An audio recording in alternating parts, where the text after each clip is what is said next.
Here we go. Jeez.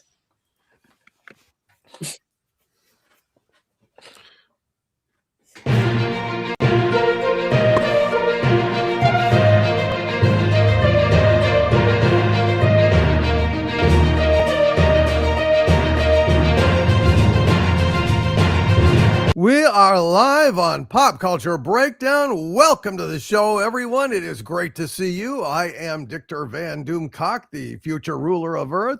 And, well, gosh, I don't know what's going on here. Things are acting weird tonight. I don't know. Maybe it's ice apocalypse or something over here. I don't know what's going on. Oh. But, okay, here we are. Welcome to the show, everyone. Holy shit. Since our last episode of Pop Culture Breakdown, we've had massive changes in pop culture and the pop culture landscape involving, Trek and Star Wars. Kathleen, it was like announced, on the day after Pop Culture Breakdown, they posted Starfleet Academy's first premiere episode on YouTube for free. And holy shit, they went ahead and left the comment section on. Oh shit, they left the comment section on. Was this an accident or was it deliberate? Well, I did a video about that, and I guess we can talk about that tonight.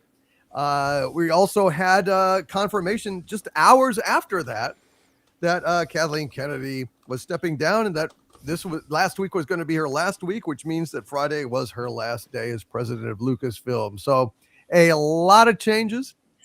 And she also threw some shade heading out the door, not just at fans, but at Rian Johnson himself, director of The Last Jedi. And we're going to talk about that. It's holy shit, folks. Holy shit. Wow. What a staggering seismic earthquake of a week in pop culture. And we're going to talk about it here tonight. We're going to review Starfleet Acomedy, and it's going to be a lot of fun, a lot more fun than watching it was. There you go. But let's go ahead. Oh, and we've also got some sad news about the Alamo Drafthouse that fills me with a deep feeling of anger and despair. We're going to talk about that. Got a Masters of the Universe teaser trailer, a trailer for the trailer. Rob's going to talk a little bit about that, and some Batman news. So we got a lot of shit going on here. But let's go around and introduce everybody and see how everybody's doing here. At the center of the earth, here we have Gary Ambrosia. We don't have name plates anymore. I have no idea why. For God's sakes, I don't know. It's a weird thing. It's not my settings, folks. But anyway, Gary Ambrosia, welcome to the show. It's great to see you, Gary. How you doing today? I'm all right. I survived Starfleet Academy twice. Watched it twice. 2 times an episode. Well, it affected me so much, You just had to go back for seconds. I did. You were like Oliver. Seconds. Please, sir, may I have some more? Wow. Or is it more like Kevin Bacon? Thank you, sir. May I have another? Let's do this. I'm ready. All right, let's do it. And we've got Rob Wright's Gen X Pop Culture joining us as well. Rob, it's good to see you. How you doing? Good to see you too, Doomcock. And to quote the great artist David Bowie, changes, turn and face the strange. So, that is exactly right. Hail to the great David Bowie. Yes. Saw him in an interview the other day. He's actually really funny in person. I always thought he'd be very intimidating. Yeah. He's a really terrifically personable and delightful guy who never faded in terms of his artistic relevance. It's incredible. And we have, speaking of incredible, we have Doug Nelson here, who he is feeling like shit. He's got a cold or the flu or something, but he crawled out of his bed specifically to put the boot in on Starfleet Academy. So thank you, Doug. We appreciate you being here, buddy. Welcome to the show. Hey, it's true. I'm Doug Nelson. I watched Starfleet Academy, and all I got for it was a cold. You're lucky you didn't get worse than that from it. Right. Yeah, no kidding. What did you get when you watched STD? Well, we don't talk about that. That's private. What happens in STD stays in STD. But I got two words for you: rectal bleeding. Rectal bleeding. Yeah. Okay? Yeah. And on that cheery note, let's go to Heather L. Heather, it's good to Thank you. see you. Welcome to the show. Yeah, great to see you too, Doomcock. Great to be here. Yeah, watched probably one of the worst shows I've ever seen, which is saying a lot, but I'm here for it. So Wow. it'll be fun to talk about it. Wow. All right. Well, geez. I guess we can debate whether it's worse than STD. Personally, I don't think anything's worse than. I haven't watched STD, so. Whoa! Oh, no wonder you look so young and fresh. Yeah, well, I'm a sweet summer child, right? The rest of us are fucking like haggard, dragging, or Doug is, you can't see it, but one leg doesn't work anymore. He just drags it, along the floor. Poor bastard. Speaking of poor bastards, here we have an Echo Base Network. Nick, it's good to see you. How you doing? Doing good. Unlike you guys, I did not suffer through Starfleet Academy. I literally have not watched Kurtzman Trek since the second episode of STD. After that second episode, I was like, I'm out. And I've not watched any Kurtzman Trek since then. And how many years ago did that come out? 2017. Yeah. So, yeah, I have avoided all Kurtzman Trek, thank God. But unfortunately, I haven't avoided Kathleen Kennedy Disney Star Wars, which has been its own problem. Well, we're going to talk about that as well, because that was a big news item that we did not get to weigh in because it came on Thursday. And of course, this show is on Wednesdays, folks. Wednesdays. So missed it by that much, to quote Maxwell Smart. But good to see you, Nick. Welcome to the show. We have Sean Carter here, barely. We didn't know if he was going to make it, but he's here. Hey, Sean, how's it going? Good. Sorry for the technical difficulties, and I'm here and ready to talk about Star Trek Academy. Okay. Uh-oh. He looks like the dog on the cover of National Lampoon, the one I'm talking about. He looks like, oh boy. Yeah, we have anti-derivative Jill, who is she's a big Star Trek fan, just like I am. And did you see the horror unfold? Yeah, Star Trek fans around the world are suffering, and today we're offering you a therapy session to help you deal with what you've gone through and having to suffer through Starfleet Academy. Anybody who did watch it, good choice to skip it, Heather and Nick. It's like Gene Roddenberry had once said, once you begin sticking your tongue out, literally or figuratively at people, your brain goes too, and you end up with a show that is crap. Yeah, I watched this, unfortunately. She did not watch STD. But She dodged STD, which is, in my personal opinion, much worse. But we're going to talk about it. Heather, so you saying that was one of the worst things you've ever seen. Well, you ain't seen Mikey Spock. You ain't seen Rainn Wilson as Harry Mudd. You haven't seen the fucking kids eating the tribbles. You haven't. You neophyte. But let's go. Comparing to like Dr. Walking on the hole when you're at war. Comparing to stuff like that. But I heard it trilling. Geez, there we go. I'd rather watch Shitty Gatwa on Doctor Who than STD. Yeah. That's how bad it is. But yeah. Anyway, let's go ahead and get to our breakdown. I've got a new breakdown animation, but I've not been able to add it yet. Fed for hire, but it will be added. Have patience, my friend, and thank you for all your awesome work. Let's get to the breakdown. Well, let's try. Let's try at least to get the breakdown.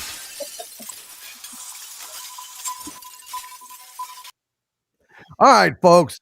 Let's just start out with a news item that's near and unhappy to my heart, which was about the damned Alamo Drafthouse. The Alamo Drafthouse was a refuge for cinephiles. It was a place of worship for those who love film, love old weird movies and TV shows and oddities from around the globe. I mean, it was like, you'd see weird midnight movies, you'd have every kind of cult thing, mainstream things. You could order drinks and food at the theater, and they cared so much about the presentation of the movie. And that's why this next story absolutely broke my heart, folks. This was published in Variety, but the details are sufficient in this tweet that we can talk about here. Exclusive: Alamo Drafthouse is getting rid of pen and paper food orders and is switching to mobile. We continue to evolve as we must to protect the Alamo moving going experience as the entertainment landscape shifts around us. So why is this a big fucking deal? This is a big deal because the Alamo Drafthouse was a place where you could go and not be hassled by the human cattle around you, talking, rustling, getting out their cell phones, checking their email in the middle of things. They would do a thing at the start of the Alamo Drafthouse movies where they'd say, keep your cell phone dark, silent, and out of sight. They did not want little lights popping out throughout the movie in front of you, distracting you from what is going on. They didn't want you to have to go ahead and talk or listen to people talking and yakking during the movies. They said, this is now a quiet zone. If you talk, you will get, put up a warning, like a little note, like a food order. The waiter will come and take it, which is how it worked. You just scribbled down what you wanted. You put it in a little alligator clip. They'd come and take it, silently ducking, and it was minimal distraction. Now the cell phones can come out. They can go, and once they've got their cell phones out, maybe they'll check their Twitter, maybe they'll check their email. I mean, this is basically the slippery slope down to the end of movie-going civilization, as far as I'm concerned. Alamo Drafthouse was one of the few places that you could go and rest assured that you would have the best experience watching the movie that you possibly could. Well, now they're not doing that. Now they say, oh, but our app is going to be dim. Fuck that. Fuck that. This is a fucking catastrophe for those of us who love movies. Now, a lot of you may never have gone to the Alamo Drafthouse, but I used to, and this is really fucking sad. So I thought I would go ahead and post this story and just let us talk about the decline of Western civilization, the decline in standards, civility in the exhibition space. I mean, theaters already have enough problems, and now it looks like you can't even go to this oasis anymore. I remember when Tim League started this, the Alamo Drafthouse, and it was an incredibly special experience to go. Shit, Sony bought out the chain. They ran into financial trouble. I think they expanded all over too fast. And now this is what we're getting. You can't order anymore just writing it down like you want to. You got to get your cell phones out, and thereby that's the end of that. So I'm just going to go around and get everyone's take on this, but I think it's a fucking tragedy. I think it's a fucking tragedy. Gary, you've been to the Alamo Drafthouse. Any comments on this?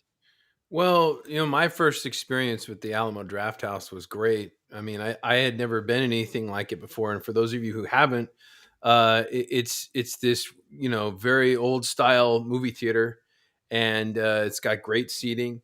And, I know you guys in Texas are used to like the, recliner seats and this sort of extravagant kind of, seating, but the rest of us, like in, California, we don't have that kind of thing. So when you went in, you had a little table in front of you and you could place an order for food, and these waiters would quietly come in and deliver you your food without disturbing you. No one was on their phone. The ushers stayed in the theater, and they assured that people were not talking. No one was disturbing anything, and everybody was, the sound was good, the picture was good, and there was a lot of care. There was a lot of care taken into the experience of watching a movie. It could be an old movie. It could be a brand new movie. I mean, I remember watching older movies there, and it was like $5. This is in 2015. It was $5 to get in. I went and saw Big Adventure in Austin, and they had, with the $5 ticket, they had goodies to give you, like a good, like a little Mr. T cereal, a red bow tie, and a giant, toothbrush. I still have them all. Yeah.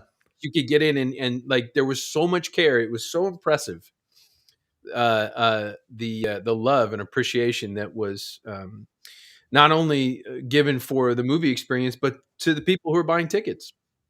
And now apparently, and they even claim in the article that it's to to uphold the traditional experience of a movie theater. Well, now it's gonna rely on the on your cell phone to place an order, and everybody be on their damn phone. Yep. In order, it's like, boy. Yeah, which takes a lot more effort and distraction to do that. It's a you gotta nightmare. scroll through options and shit, as opposed to just writing down, I want a beer and a pizza. Or they make you fresh cookies. Like you just write it down, and then all of a sudden there they are. No, now you have to use the damn app. It's hard enough going to a movie theater. It's hard enough. I mean, people show up in their pajamas. They act like they're in their fucking living room. You know what I mean? Like they're talking, like, fucking doom scrolling while you're watching, Snow White, and it's horrible. It's a horrible experience. And Alamo Drafthouse was one of the last, resorts for the great movie experience, and now going in the wrong direction. Yep, absolutely. It kind of breaks my heart. Rob, what say you about this?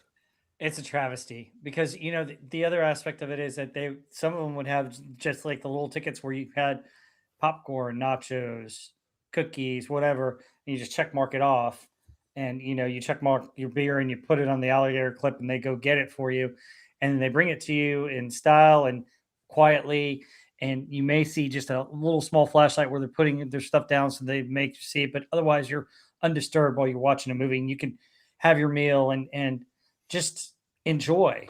And now you're going to get more distractions with people on their phones and stuff like that. And the movie going experience has gotten worse in some places. Like I told you guys last year when I went and saw Superman AMC, they didn't turn off the damn house lights until 10 minutes in the movie when you had a couple people complain. I mean, and that was a premiere night. That's ridiculous.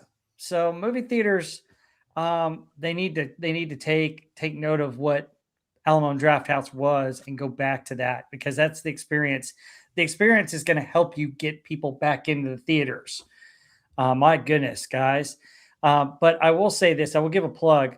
At least Cinemark has it right, where they've got it a little bit more spaced out, and they've got the comfy chairs where you can turn on the heat and you can lounge, which is fantastic. So I go there now. But yeah, I miss that experience because I don't like waiting in line to go buy popcorn or a drink, Yeah, 100%. No, I hear what you're saying. And yeah, that incentive to go to Alamo is gone. Doug, did you ever get a chance to go over there? No, I've never been to the Alamo Drafthouse. We have a Cinemark Bistro, which is, you can order meals there, and you got the reclining seats and the little flip, I don't know, tray more than a table, to put the plate on and all that. So kind of similar idea, but ultimately at a time when the theaters are in such trouble, to pull a stunt like this because of all the different lights that you might experience, the cell phone is the most piercing light, to have that go off in the middle of the movie. And the whole thing of the movie is to be completely immersed in it. So you have this massive screen, everything else is dark and black. And then all of a sudden, this stabbing light comes into your eye. Like, damn it! I was like, look, I'll give you some leeway. You can look at your crap during the ads and maybe even some of the trailers, but man. And now here comes the theater itself is encouraging this activity. Yeah. I mean, it's just look for a new business, because this is the wrong decision. 100%, man. It's a damn shame. Damn fucking shame. Oh, well, Heather L., anything to add to this? Yeah, we don't have Alamo Drafthouse here, but I feel like most theaters now have gone to that, food, kind of a table, food and drinks while you're in the movie, which used to be kind of rare. But yeah, there's an AMC like close to me that I go to, and it does have the big lounge chairs and the tables, and they really push you to order, like pre-order when you get your ticket. If you get your ticket online through the app, they're trying to get you to order food like right then. Like wait, even if it's like a week or whatever in advance when you're buying the ticket. And then when you go to the theater, this is weird. It's like they've tried to eliminate people altogether. The only person working there is at the actual bar because they have to look at your ID. But to get food, there are no people even like to order food or to get popcorn or soda or anything. You go to like a big touch screen and you have to order it there. And then like even for like the fancy, they do the promotional popcorn holders like they had for Jaws or Superman. You can't even see it. Like they're not even out. You have to order it on the touch screen. And then everything is brought to you out to you at the table. So it's all been like phone or the touch screen. It's like there's no people. So I think they're like trying to get rid of people completely. Yes. It's so weird as the lobby's like there's no one who works there. You just come in, there's one person at the bar, everything else is like all app and computer. And but I mean you've got like a half hour worth of previews now, so I guess you got plenty of time to like order food before the movie starts. It's crazy. Yeah, it's nuts. Well, who brings the food? DoorDash? They're hide. You don't see them out in the lobby, right? So they hide in the back somewhere. Bring the food out, but there's no one walking through like the theater. There's no one in the lobby. It's weird. Insane. Nick, anything to add to this? I've never actually been to an Alamo Drafthouse, but we were actually supposed to get one in Birmingham. The whole project started. It was a big deal in Birmingham. The Alamo Drafthouse was coming to Birmingham, and this started in 2022. And then 2 years later, during like halfway through the project of them bringing Alamo Drafthouse to Birmingham, they ended up canceling it and shutting it down in 2024. So I've never got to experience it, but like some other people on the panel have talked about, we got like an AMC dine-in, where you order food before you go in, and then they bring it when it's ready, because you got your seats, your table number, all that sort of stuff. A Premier Luxury Cinemas and a Monaco Pictures, which is similar to the AMC dine-in experience, where like the seats recline and are heated, giant screens, and the seats aren't crowded. They're not right on top of each other. You actually have your own armrests on both sides of your arm, and then we actually still got a couple really popular drive-in theaters. Nice. Called Yeah. Coyote Drive-In and one called King Drive-In, and those are really popular, especially during the spring, summer, and fall months. But yeah, movie theaters, it's they have definitely changed a lot, and not for the better since I was a kid growing up. Other than picture quality and comfort, because I remember the hard wooden seats, with very little cushion, that folded down, Yeah.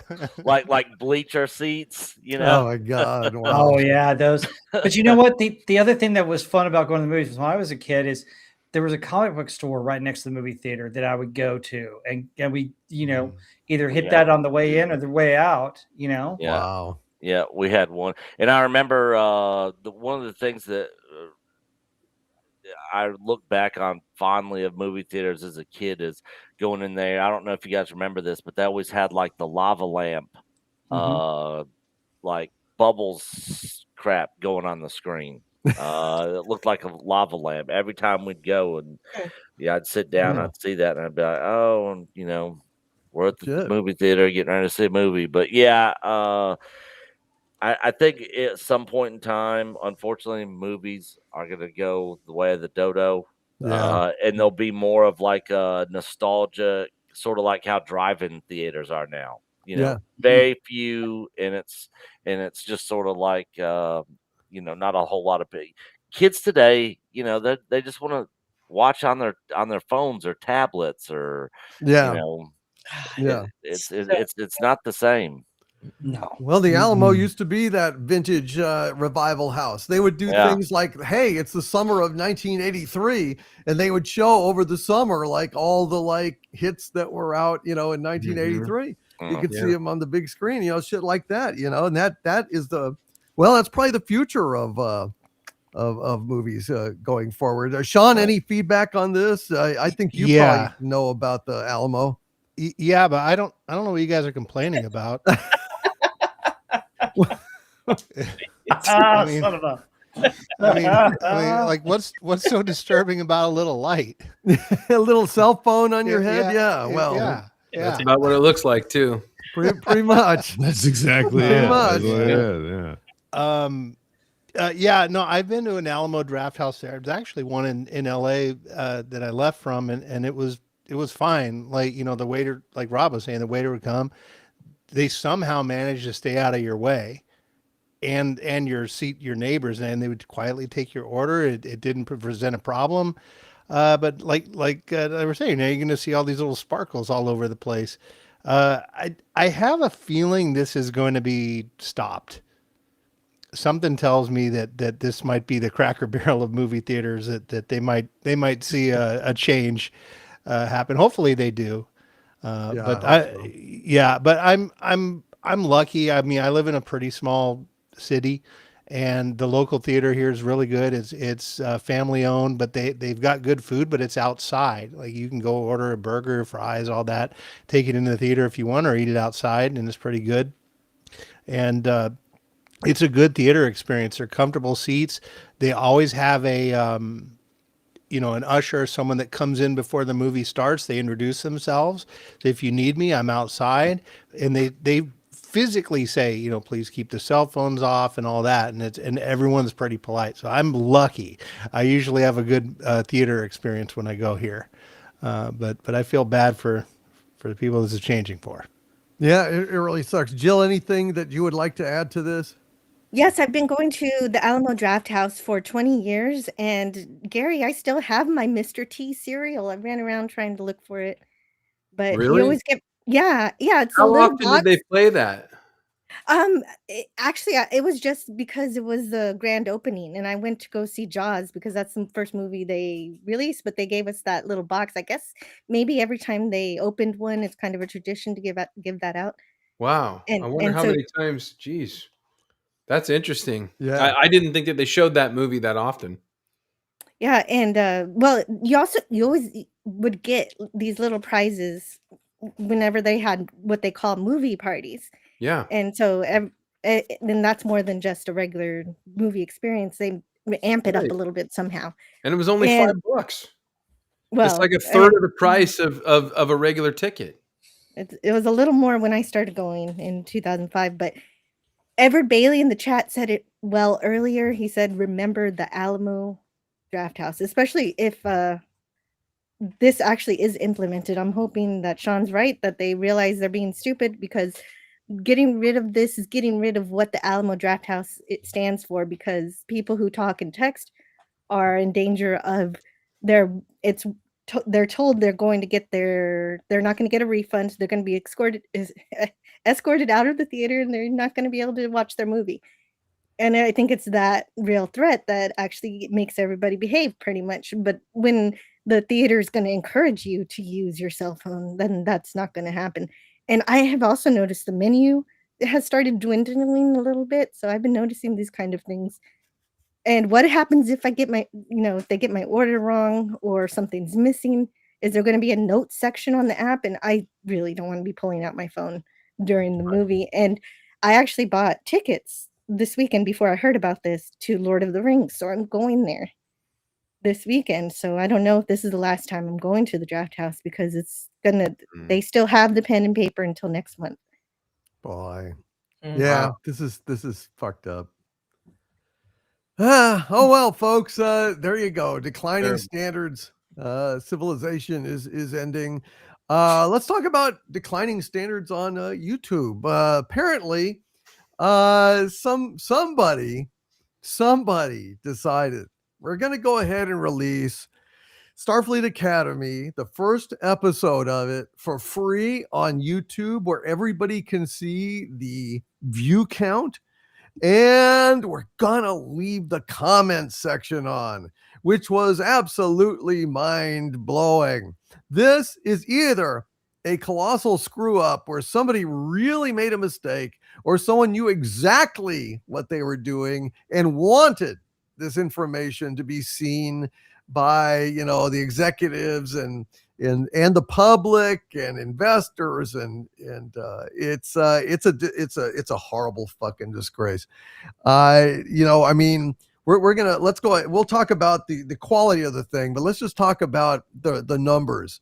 Basically, after 12 hours, only like about 1,300 people, to my understanding, watched the premiere, the live premiere on Yes. YouTube, and then after 12 hours, there were 13,000 views on the video. After 23 hours, it was something along the lines of 50,000. After 3 days, 150 something thousand views after 3 days, and scathing, horrible comments in the comments section, and that view went up over the 3 days, largely because of reviews talking about this thing, and rubberneckers going to see, is it really that bad? Well, gang, we're here to tell you, at least I'm here to tell you, it's pretty fucking bad. We're going to go ahead and review this here. I apologize to all of you out there. I've got a review. I'm probably going to release it tomorrow. It's taken a long time. It's about 20 minutes long. There's just so much to talk about and criticize, and, you know, God almighty. And even then I'm just scratching the surface. But it should be out tomorrow, Friday at the very latest. So bear with me, young Jedi. You know, patience is a virtue. But I'm working on it. But good God in heaven. All I can say is, you know, as a, you know, CW show, it's like middle of the road. You know, you've got all your typical, you know, CW tropes on there. You know, you've got the misfit kid that is desperate to, you know, make friends. You've got the rich asshole bully that you know, bullies the sensitive kid that watches birds through his binoculars and has ridges on his head. And you know, you've got you know, the smart girl that really like loves bad boys, and you've got the bad boy who is there, and he's got a heart of gold. If only the smart girl can bring it out in him. So, you know, it's about your, you know, 5 out of 10 stars on a CW, but for a Star Trek show, it's atrocious. It's fucking atrocious. Oh, geez, it is so fucking bad. As a Trek franchise entry, holy shit, it's fucking awful. I'm gonna probably leave my powder dry. I'll chime in as you guys review it, because I'm gonna have my say tomorrow or Friday. I got, you know, a lot to say. But let's just go around. You poor victimized people. You know, you've suffered a lot. William Shatner weighed in on this, though. It's really funny. Stephen Miller of White House fame tweeted out tragic regarding this, but it's not too late for Paramount Plus to save the franchise. Step 1, reconcile with William Shatner and give him total creative control. And Shatner was like, I am so on the same page with you, Stephen Miller. The fact that they have not cured hyperopia by the 32nd century is an abysmal oversight on the writers. Also, Paramount Plus needs to budget, because I'm sure that a well-oiled organization like Starfleet in the distant future could afford more than one pair of glasses for at least this hyperoptic bridge crew. Do they pass the glasses around while piloting the ship? Shame on the line producers. And there you go. He says, I'm ready to assume command of the series. Call me. So there we go. Even Shatner weighing in on this thing. Gary, you took a cue after our own Doug Nelson. You wanted to be the crash test smarty this week. You watched both episodes twice. What in God's name were you thinking? I mean, Self-torture. wow. Holy Self-torture. shit. Holy shit. Wow. What'd you think, Gary? I approach it from a purely scientific, of value. I see. This is like, I mean, we could go on about a lot of this stuff, but I do have a fun fact. The tweet with William Shatner eating cereal in a car got 22 times the views that the first episode has on YouTube right now. It's still under 200,000. It's still under 200,000 on YouTube. Brand new Star Trek show, free premiere, and Shatner got 44 million. So, Vox Populi, Vox Dei, the people have spoken. But I think it's hilarious that William Shatner actually came out and agreed with someone in this administration about their idea of Star Trek, and that he would take over as admiral of Starfleet again, which would be really cool. But is it going to happen? Nah. This show is something. It really is. There's all kinds of details that were left out. I mean, we could say things like, the deaf Betazoid. That's hilarious. I guess this guy has a little translator on his lapel, which when he talks, I guess he's deaf or something. I don't know. But he's got a sign language translator, like these schmucks have on. You've seen them on TV, like on the the news networks. They always have a sign language, even though there's the text on the bottom. It's hilarious. But the guy is like, when he talks, the translator is speaking to him, and the sign language people are doing the sign language to somebody who doesn't understand sign language. That's the logic of this show. That's it right there. Why is the sign language person there if the translator is speaking to the person he's speaking to, even though he can't talk? They're not even thinking about this show. The dialogue's hilarious.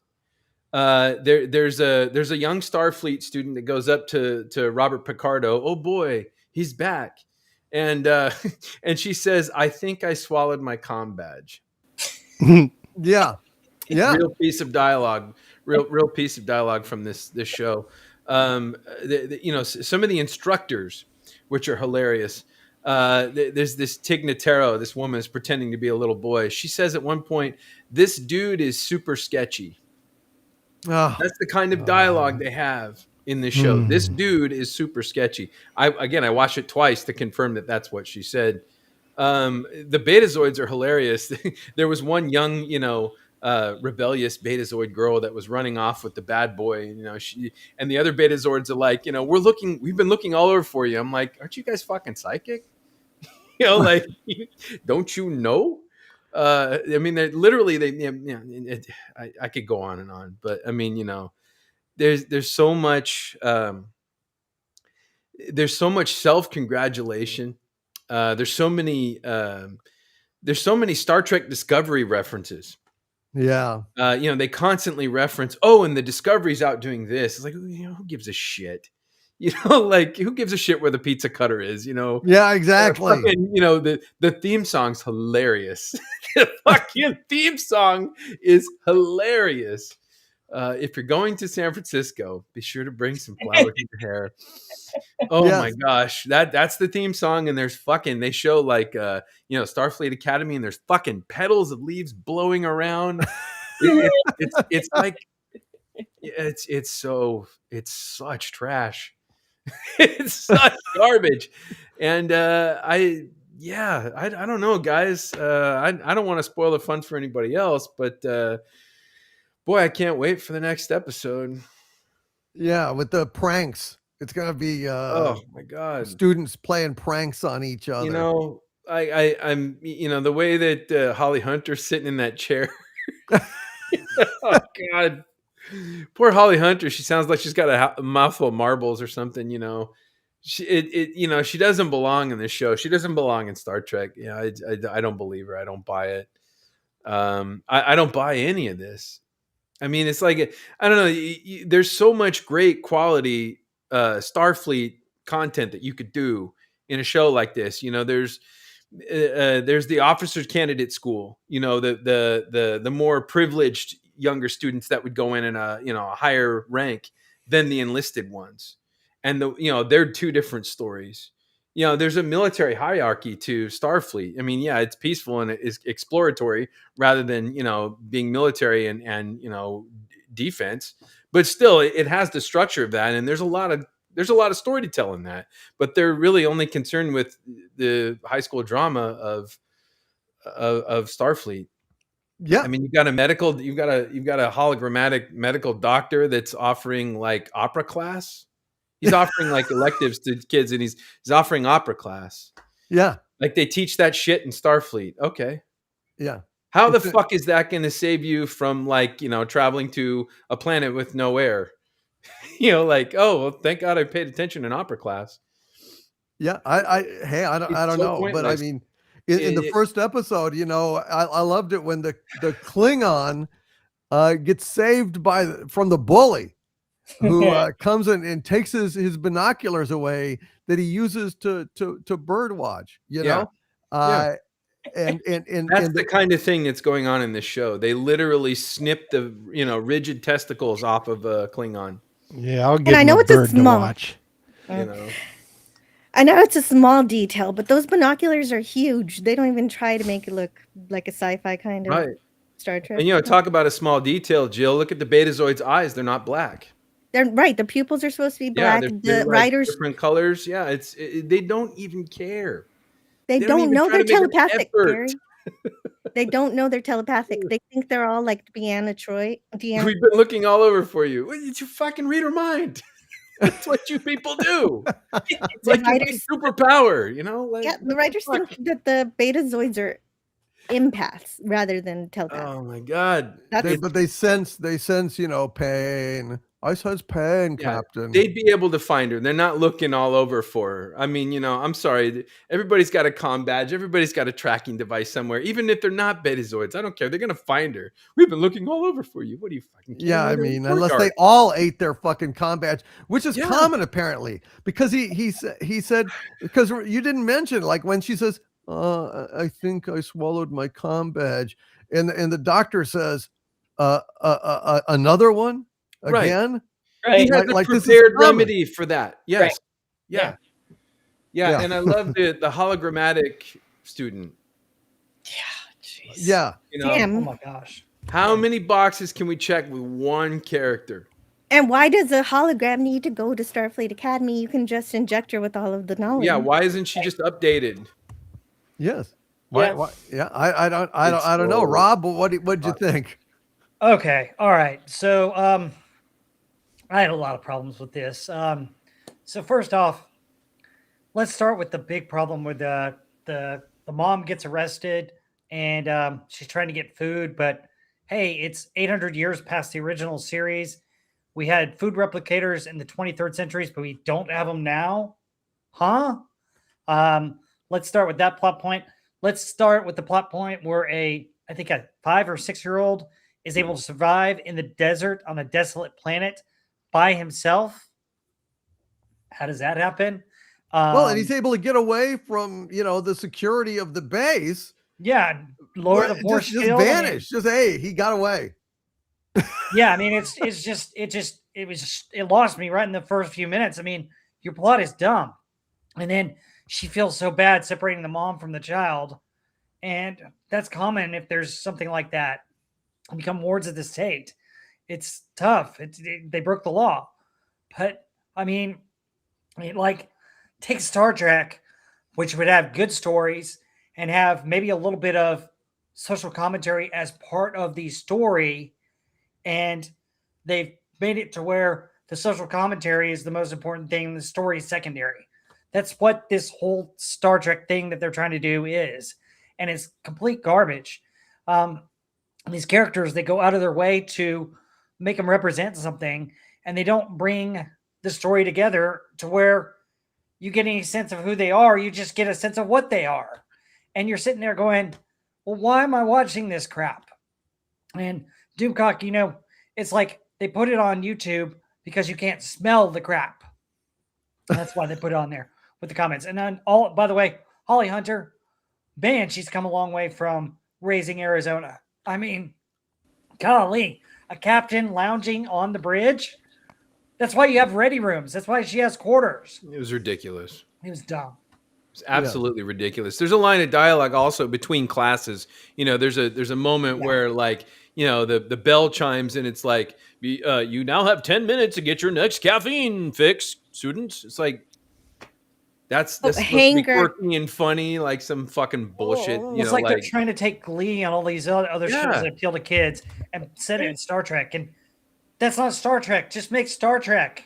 Quit trying to copy Starfleet Academy, the musical, the movie, the musical. Yeah.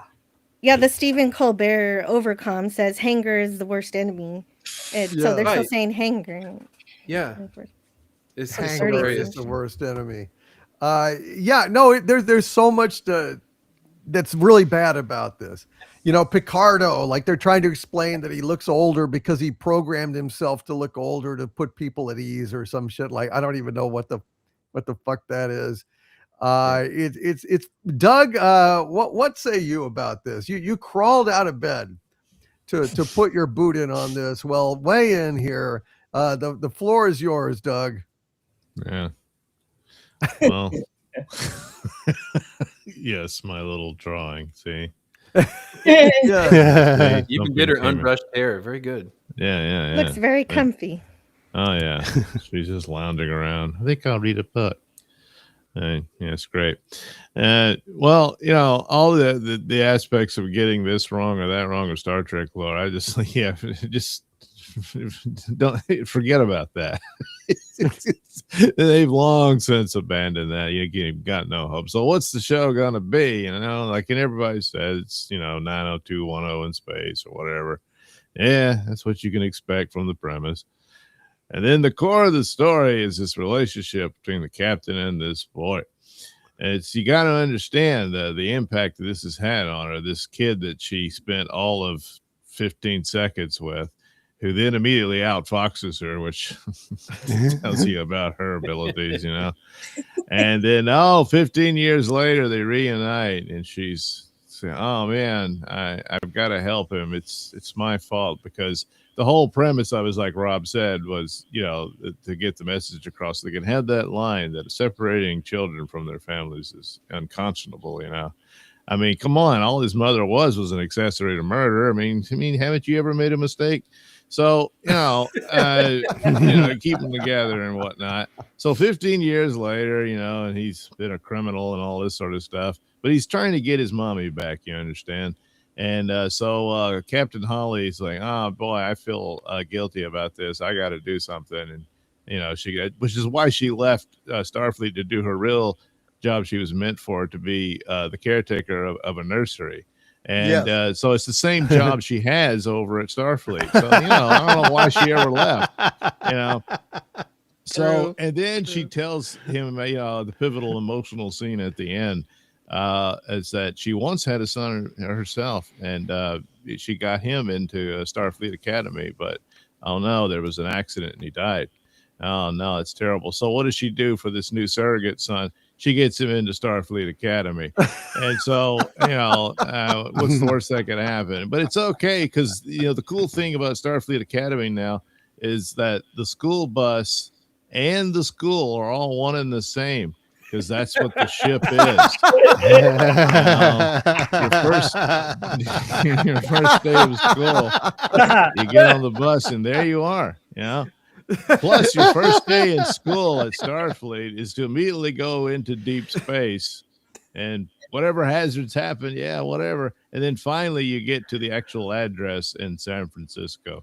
By the way, you know, the flowers in your hair, well, you know, you really need rubber boots because of the streets, you know, because you're going to want to wash that off. As far as flowers, well, there's plenty of fertilizer, but, you know, So Mhm. you might want to change that lyric for the song. But Be anyway, sure to wear a syringe in your hair. yeah, yeah, there'll be plenty around. And they somehow picked the worst version of that song too. Oh yeah, well, No, yeah, they made their own worst version of the song. That was 100% created for that show. I saw the special on that. oh my god. Oh my Yeah. god. Well, the good news is suddenly Section 31 doesn't seem so bad. At least it was short. Like the bus they're on. Yeah. So, yeah. I mean, what do you expect? I guess it's the perfect coda to all things Kurtzman. Well, So it's I fun. I mean, dude, absolutely nobody has mentioned so far one of the worst aspects of the whole fucking thing, which was Paul Giamatti's hissing, yeah, spitting, mustache twirling, over like acting like villain. This cornball fuckhead, just ranting and being. He's just a piece of shit smuggler guy that he intercepts a message. Somehow his little ship like assembles itself, as these things are wont to do these days. It's out of pieces. Yeah. Why do they fly around in pieces? What is the ability? What is so good about the pieces, Doug? What? I don't know. What if one of them gets hit by a stray asteroid or something? Now what are you going to do? That would be a problem. You need to keep your parts together. This piece of shit, I swear to God, he's like every bit as like he's just a Harry Mudd ripoff. Did you see in the side of his head he's got a tic-tac-toe? Yeah, wasn't that cute? Oh boy, he worked hard on that. Yeah, he's definitely the Al Pacino of Starfleet Academy. Very, very trendy. Yeah. You see, he uses chewing on the scenery. This is what happens when you actors out there don't take care of your money. Don't just spend it immediately on the latest car or new house, dummy. Now you got to do this. Yeah, I mean he's same awful. for you too, Holly. Yeah, he uses the Vulcan salute as a finger, the middle finger. Yeah, of course. Well, they did that. Yeah. They did that in STD. The Vulcan salute, live long and prosper, Sarek, because I'm going to blow up myself in a, like terrorist, incident to get rid of you because we hate humans on Vulcan. Or something. Yeah. Remember that? I mean, what did they call it? The logic Vulcan hello. The logic extremists or whatever. Yeah, logic extremists. Yeah. they're so rational. They're evil. Yes. I mean, this thing, and you think about the whole menace. It comes from this kid, like sending an uncoded message to his mother or coded message to his mother. Paul Giamatti's Baraka intercepts it, and this Athena ship is so like amazing that this stupid half-ass smuggler guy with a tiny crew is able to completely immobilize them and damn near destroy them. Except the kids get together and save the day when nobody else can. And all he does is beam aboard and rant at Holly Hunter and do insults and now we're gonna strip your warp core. We're gonna, and it's like, really? That's it? Yeah. And they fool him by doing an exercise like it's gonna be a self-destruct or they're purging the warp cores, and he goes, oh, gotta go. Yeah, I think they were trying for the Corbomite maneuver, but it didn't play out that way. It was fucking awful. Yeah, you see, this is the people reject this plot because they're misogynists. You see, when Kirk and Khan did the same thing, you loved it. Oh boy, Khan came back after 15 years. Kirk didn't curl up in the captain's chair with a book. Yeah, but he needed glasses. He was allergic to retinox, and he's in the 23rd century. See, he's in the 30th century. Geordi had cyber eyes. Yes. Details. Come on, they tried.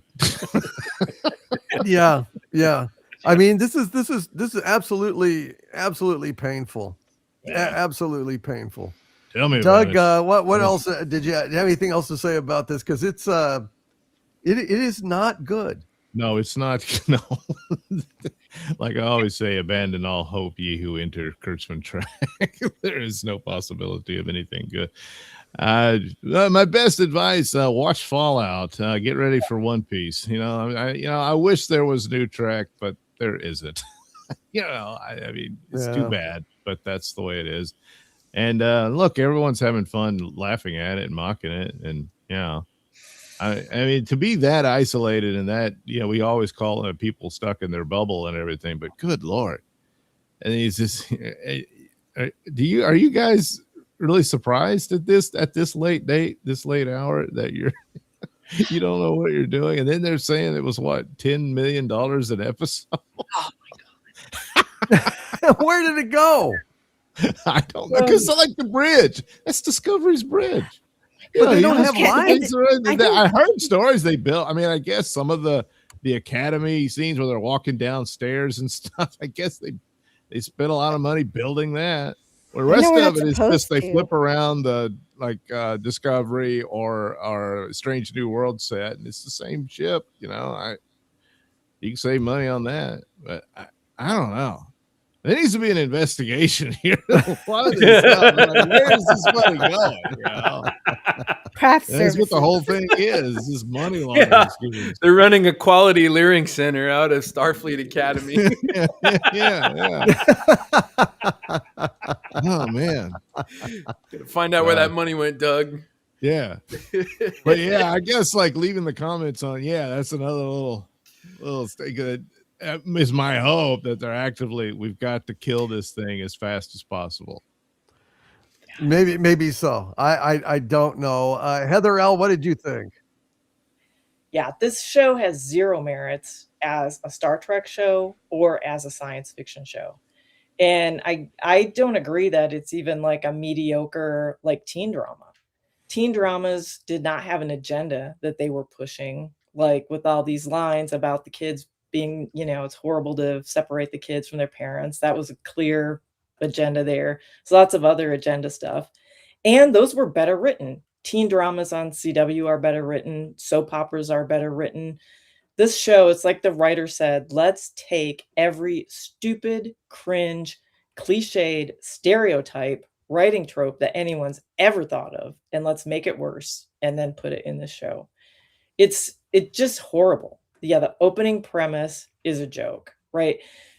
Starfleet Academy would be like the best of the best, an elite institution for the staff and for the applicants, the students that make it in there. Yeah. But your person who's going to run it, let's just go get this woman who feels bad about separating a mother and a kid so she can go find the kid again. Let's make her the head of Starfleet Academy. Then, to get him into Starfleet Academy, she doesn't just like get him in. She has to coerce him. And she says the people who have you are going to cut off your hands and make you dig tunnels with your wrists. So you might as well just go to Starfleet Academy. What? And these lines. The characters are crap. Yeah, Paul Giamatti, what a joke with the stupid tic-tac-toe shaved into his head. He's so cringe. The acting is horrible. The Jem'Hadar Klingon thing, like reciting her family lineage, okay, on the Klingon side, but on the Jem'Hadar side, she's giving a family lineage. Like, come on. And she just screams like she's a deranged drill sergeant, just screaming at everybody. Yeah. It's horrible. Yeah, the kids, then they hit every teen stereotype, like Doomcock said. You get the cool kid, the awkward one who can't make friends, the one with the bad background. And yeah, he's a sweetheart, really, he's a genius computer programmer. It's just dumb. The dialogue is beyond bad. These were, the doctor says, right, oh, you have stress hormones that are like a bouncy house. Huh? Yeah. Yeah. What does that even mean? The dialogue between the kids is like an out-of-touch Hollywood writer thinks kids in an LA high school would talk in the 1990s. Like one guy says, oh yeah, I know my shit. And then another one, when they ask him, like, how do you do that? He says, I'm Keonian, bitch. Yeah, yeah. And then in another spot, they go, great job. And he goes, yeah, bite me. Yeah, it's fucking awful. Lovely. What? The dialogue. This is dialogue is so bad it couldn't be in a CW show. The best of the best of Starfleet right there. The ship the ship with all the unattached pieces. The action is crap. It's so frenetic with like the hologram doctor. It just pops in and out. People are beaming all over the place. Stuff's exploding. The wall panels fly off. And the choreography of that is so bad. It was like a Busby Berkeley, like when they dive in the pool, a panel would blow up and they dive, and then a panel would blow up and they dive. I'm like, that was just horrible. I'm telling you, this show was one of the worst things I've ever seen. But of all the crap, the thing that drove me crazy was Holly Hunter in the damn captain's chair. And when she's like, yeah, okay, warp. Oh, jeez. What is she doing? It's awful. She was doing her imitation of Rian Johnson directing The Last Jedi. Yeah. Sitting around with his arms around his knees going, what am I doing? I don't know. Get out of here and do this at work. Here I am. I'm going to take a nap. This is too stressful. She's going to start spinning around next time, Well, make herself dizzy. When she does that, she's not paying attention to what's going on the bridge. She has to be jostled away from her book in order to find out there's an anomaly. Yes. Yeah, curled up like she's curled up by the fire reading a book. Yes, exactly. I mean, it's really kind of pathetic, folks. It's really pathetic. But what's really pathetic, and I'm sure you guys will agree, in the same way that little Timmy, steals her comm badge in the very opening and lowers the force field wall, which is the stupidest thing. Anyway, and he jumps out into the sandstorm and runs away. He gets away.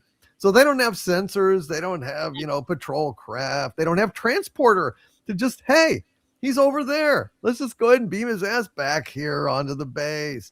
We don't have that. And then 15 years later, old Baraka does the same shit. He's basically like, oh shit, my plan is foiled. Curses. If only it wasn't for these damn kids. It's a Scooby-Doo school of acting. And then he just finds a convenient escape pod and he steps into it and escapes in the escape pod. And do they chase him? Do they grab him with the tractor beam? No. He just gets away. He just gets away. I mean, is this anyone the Starship, Sean? This show, I'll just say this, like the talking about the plot. The first scene we get pretty much is when Tic-Tac-Toe Man attacks the Athena. And this guy's got access to programmable matter, basically like a giant replicator. He can make anything the hell he wants. But he's going to get the ship so he can sell its parts. He wants the warp core or the warp assembly to sell it individually. But he can make anything he wants. So that just shows you where it's going. Like Gary was saying, this show is so self-congratulatory. Every scene, you guys, and I mean every single scene is filled with smarmy, shitty attempts at humor. Or snarky crap, with modern day things. Like you guys have mentioned a few of them, like Bite Me. It's so fucking stupid. And Asshole 1 to Asshole 2. Yeah. Yeah, asshole. Yeah, asshole 2. You're right. How many assholes we got aboard this ship? And I don't know what they're doing with Holly Hunter and that character, the way they have her hair and everything. And I need to quote, I wish I had thought of this, but I would quote Admiral Teague, who said, they made her look like Jennifer Aniston drank from the wrong grail.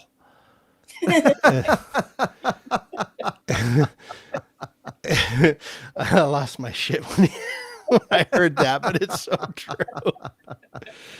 This show sucks. It's Heather nailed it. It's not even good as sci-fi. It's not good as a drama. It's not good as Star Trek. It's not good at fucking anything.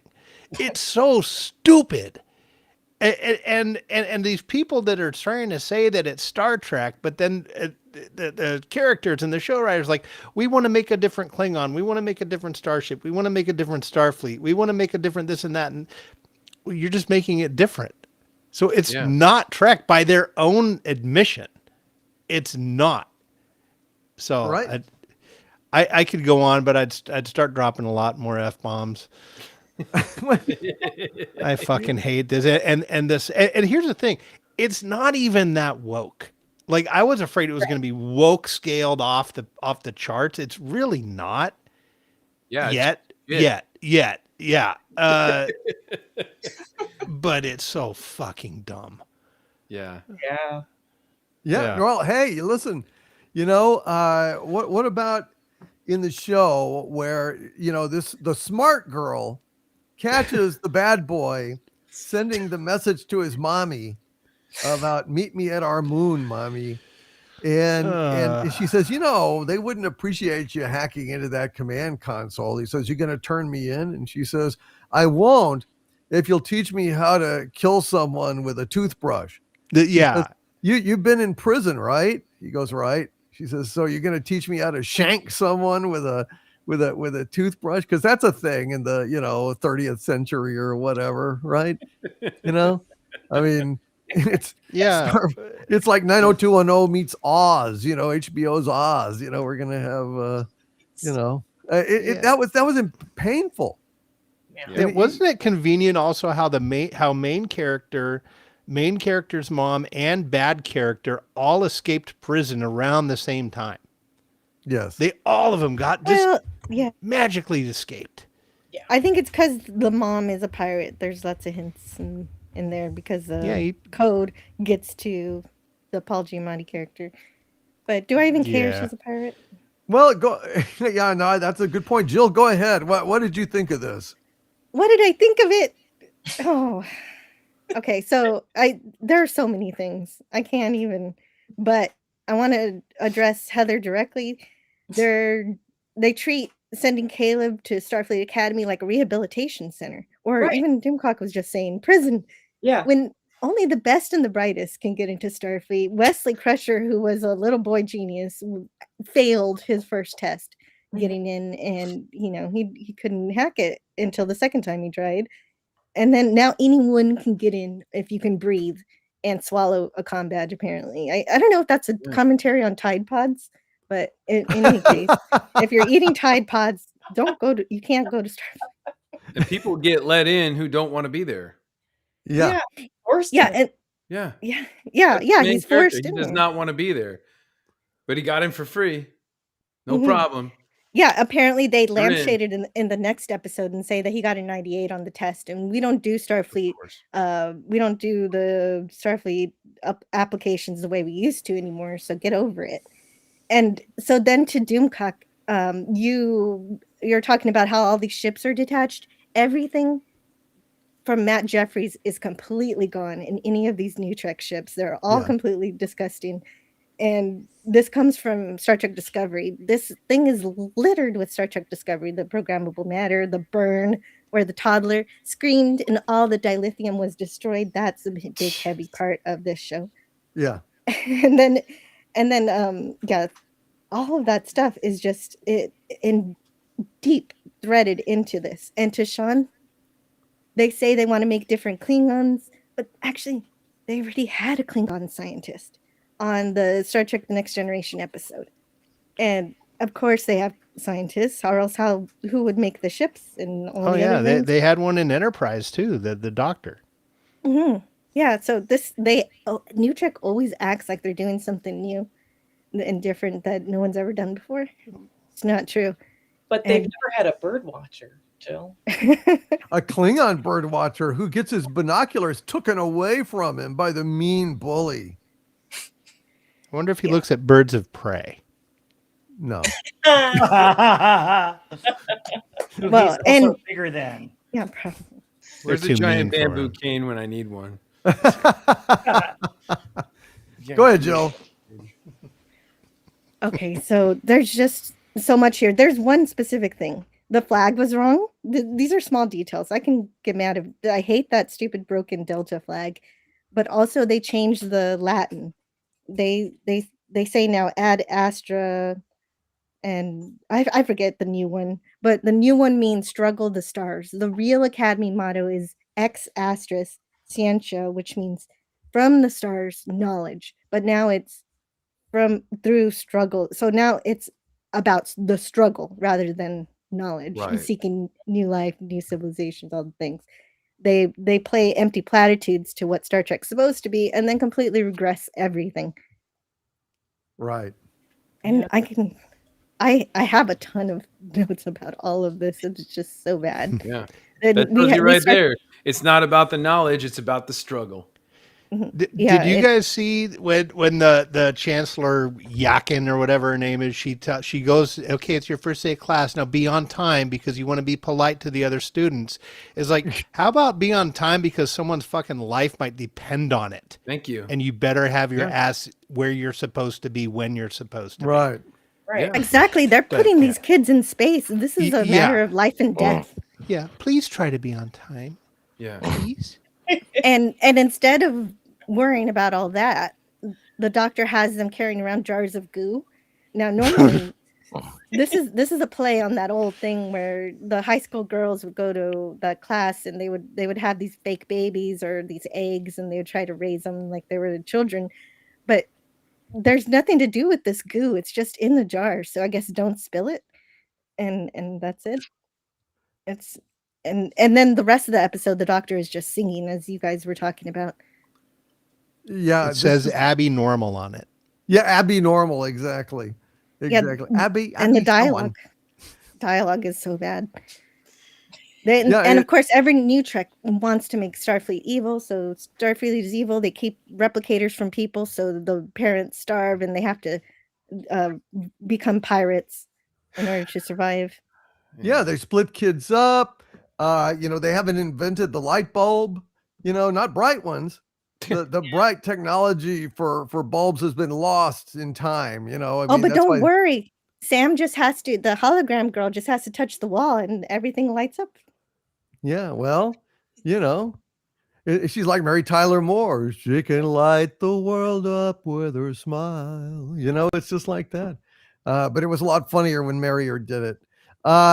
This is I know, Nick, you didn't see it, so we're not going to hit you up for this, but I did not, but I just wanted to make a quick comment. I did watch people's reviews of these first 2 episodes that dropped, and it's funny that they re-uploaded the first episode 2 days ago and still left the comment section open, and people's reviews of this crappy show are getting like quadruple the amount of views as the actual show itself. Yeah. And I just find that fucking hilarious. If they have not figured out that this path that they're going down with Star Trek is not working, I don't know if they ever will. I think those comments are meant to help with that. Yeah, maybe so. Maybe it was meant to expose the people's real feelings about this stuff. To maybe changes are coming, Jill. Maybe changes are coming. What do you think? I really hope so. And so as long as Kurtzman and Secret Hideout don't get that, I don't think they're definitely not getting their exclusivity contract renewed. But I don't want them to get any kind of contract. So we're going to have to wait and see about that. But also on the show, they have this member berry wall where they have all the past Star Trek characters that they could get from Memory Alpha, and then they put themselves in there. All the creators of New Trek are in there, including Admiral Alex Kurtzman. Yeah, lovely. Yeah, they gave the pavilion, the food court to Kirk. The Kirk food court is what it's called. Oh, okay. Oh boy. Welcome to he was quite the pavilion. chef. Oh, I thought that was Pike. No, right? Yeah, that was No, it Pike. was Kirk. Yeah. Yeah. Well, Fucking, they give Captain Kirk the kitchen. yeah. It's Look, at least their uniforms wasn't pajamas and flip flops. That would have been more appropriate, wouldn't it? Yep. Yeah. I wouldn't be surprised. They go to work in their PJs. Yeah. Yeah. Of course, I think in this next one he gets beamed aboard the bridge naked, right? Like it's it's a okay. prank in the in the third episode. I think that's part of like what? Oh my gosh! Oh, it's hilarious. The Yeah, that was hijinks. right after the conversation he had with the girl about hooking up. Yeah. And Andy Masterson, good to see you, Andy. I hear you could only make it about 15 minutes into the first episode and then you bailed. Is that right? Yeah, I was having trouble figuring out when Holly Hunter said that she was like 400 years old or something. I didn't quite understand like where that was coming. Then they were making references to all that burn stuff, and I was like, I have no idea what's going on. And it's funny because I remember going and watching original Star Trek that I watched in reruns when I was growing up, and then I saw the Next Generation. And then they did Deep Space Nine, and I never had any problems following along with those ideas. And then even in the Enterprise, it was like the movies, they all had a nice continuity to it. It's so far out of what Star Trek was. It doesn't has no sense of like familiarity. It's like it's when you had the first iterations of ChatGPT, and you would ask it like, "Hey, can you tell me what Star Trek is?" And it's like, it's kind of a space show with laser phasers and that's kind of what Alex Kurtzman's brain is capable of translating. So, yeah, I couldn't make head or tails out of this. I couldn't tolerate it. It's like then I fast forwarded through a little bit. I tried to tough it out a little bit. And I saw I remember watching, like, they have the Jem'Hadar. Weren't they, like, genetically created soldier, like, drones for the Dominion? And the whole thing was that they kept them so they couldn't reproduce. And so now you got a female one, like, why? Because that doesn't make any sense. Like, it's... anyway, but, yeah, none of this makes sense. The only thing that makes sense is if they're putting this up there enough so that everybody sees, like, yeah, we definitely need to get rid of Alex Kurtzman. All right. Well, thank you, Andy Masterson. Appreciate that, sir. All right. Well, let's go ahead. I think it's now time to go ahead and get to some of these here super chats, and then we're going to move on to the Star Wars stuff. And and Doug, how are you feeling, buddy? You wanted to head on out? Yeah, I'm going to take my leave. Sorry. That's okay, Doug. Go ahead and plug anything you would like to plug, brother. And thanks for coming. Well, my pleasure, despite the illness. We'll blame the Academy, Yeah, when I'm not torturing myself watching crap like that, I do watch some good stuff, and you can catch it all at the Nelson Ratings, where I review all kinds of things. I don't know if I'll bother with the reviewing. Maybe I'll do it. Everybody else did, so do one on that one. I don't know when I'm feeling a little better, but then I might get sick again. Anyway, I do have a podcast called The Mr. Nelson Show at RadioMisfits.com.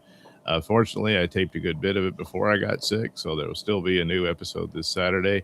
That's at RadioMisfits.com or wherever you get your podcasts. And you can follow me on X at Mr. Nelson. Absolutely. And of course, we got comic books here. Oh, yes, my comic books. Right. All right. Sorry. Yeah. See, Rob's got them.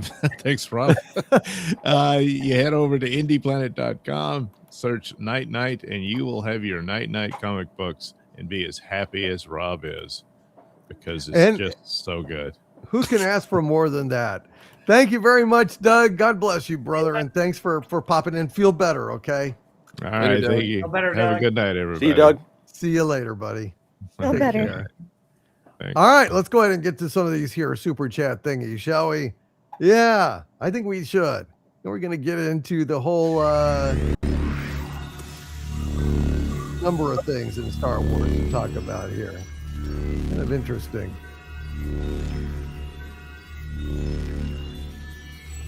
All right, so let us go ahead and get to these super chats. Hold on just a sec here. Oh yeah, looky there. He is He's gesturing imperiously. What are you gonna do? All right, let's see what we got to say here in the super chats, and thank you all for your patience and for your support. Let's see. Point Curation with a $2 super sticker of a pair saying "Hey you" and turn it around and being just absolutely awesome. Thank you, Point Curation. We appreciate you, my friend. Mr. Eagle Flying with a $10 super chat. Hail to you, Mr. Eagle Flying. Says congratulations to Snow White for multiple nominations for the Golden Razzies. Also to Section 31 for multiple nominations. Yeah, section 31 is awful. It was really bad, and Snow was Snow woke. So hail to the Golden Razzies. At least there is some recognition and justice out there in the universe. Saul Shymek with a $5 super chat. Hail, Saul. He says, pop culture breakdown suggestion. Akira Kurosawa's The Seven Samurai. Because it has nothing to do with the Magnificent Seven. Really, honest. Well, it's a good recommendation, Saul Shymek. We will take it under advisement. I don't know if we did the Magnificent Seven yet, but we have not done the Seven Samurai, that's for sure. And of course, Hidden Fortress was one of the inspirations for Star Wars, also by Kurosawa. Hail to you, Saul Shymek. Israel R with a $10 super chat. Hail to you, Israel R says, hail DC and panel.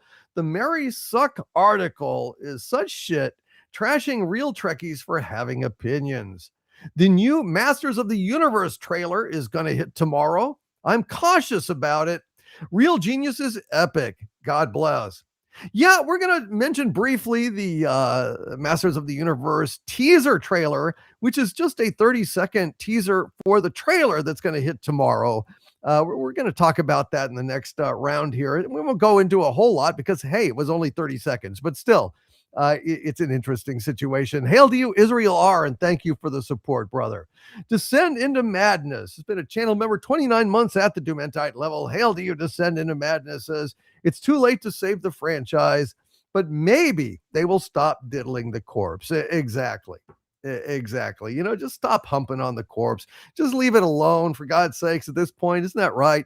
Now, it would be awesome if Skydance decided to go ahead and reassert canon and pick up, at the end of Enterprise, or do Star Trek United with Admiral Archer, and the talk about flashbacks of the Romulan War and stuff. I mean, it would be really nice to get some real Star Trek back. I don't know if it can be done. I think you're probably right to send into Madness, but it would be at least nice to see Skydance do it. Give it a shot. Anyway. Warachi with a $5 super chat. Hail to you, Warachi, says rations, trail mix, deer jerky, rattlesnake skewers, possum/rabbit/squirrel burgo, creamed corn, rot gut moonshine, Hershey's chocolate bars full size. Hell, that's pretty good. You're going to have a pretty good weekend in Vegas with that. Hail to you, Warachi. Thank you, my friend. We thank you for those wonderful rations here. And Warachi also gifted 5 Overlord DVD memberships to this channel. Folks, every week we put out a new channel member video, demonetized and uncensored for you guys. And just yesterday, I think it was yesterday, I did a video about the situation with Kathleen Kennedy maybe throwing Rian Johnson under the bus. It was a lot of fun to do. Much laughter ensued. And I hope you guys will check that out, because it's very interesting video. I think you'll enjoy it. Hail to you, Mr. Eagle Flying, and good night to you, my friend. Nest well. And let's see, Trevin Lane with a $20 super chat. Hail to you, Trevin Lane. Thank you, my friend. He says, hail DC panel and chat. I've been hearing that OpenAI is going bankrupt due to not turning a profit ever. The infrastructure and operating costs of these AI data centers is more than Harvey spends on magazines. I don't spend anything on magazines, dude, not since the 80s. All that porn is free online now. I don't have to spend any money.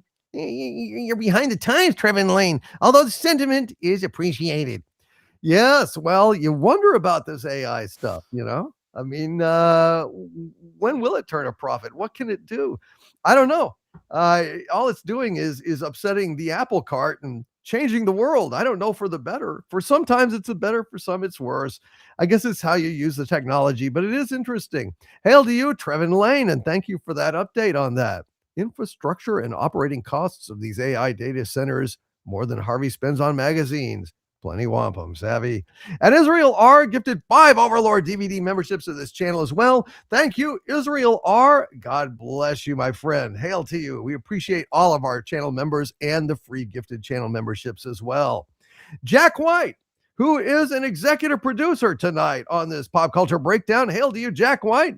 He says with a $5 super chat, hail my lord. Did you check out the latest emails I sent? Yes, I did. Lots of link to some good things to buy. I appreciate that, Jack. And he says, and did you see the images from Invincible Season 4 that got released today? No, I didn't. I actually did not see that. I was getting, busy preparing for the show and working on my Starfleet Academy review. I didn't know that, but it's interesting to know that that has happened. Hail to you, Jack White. I appreciate the update, sir, and I appreciate you being an executive producer tonight on the show.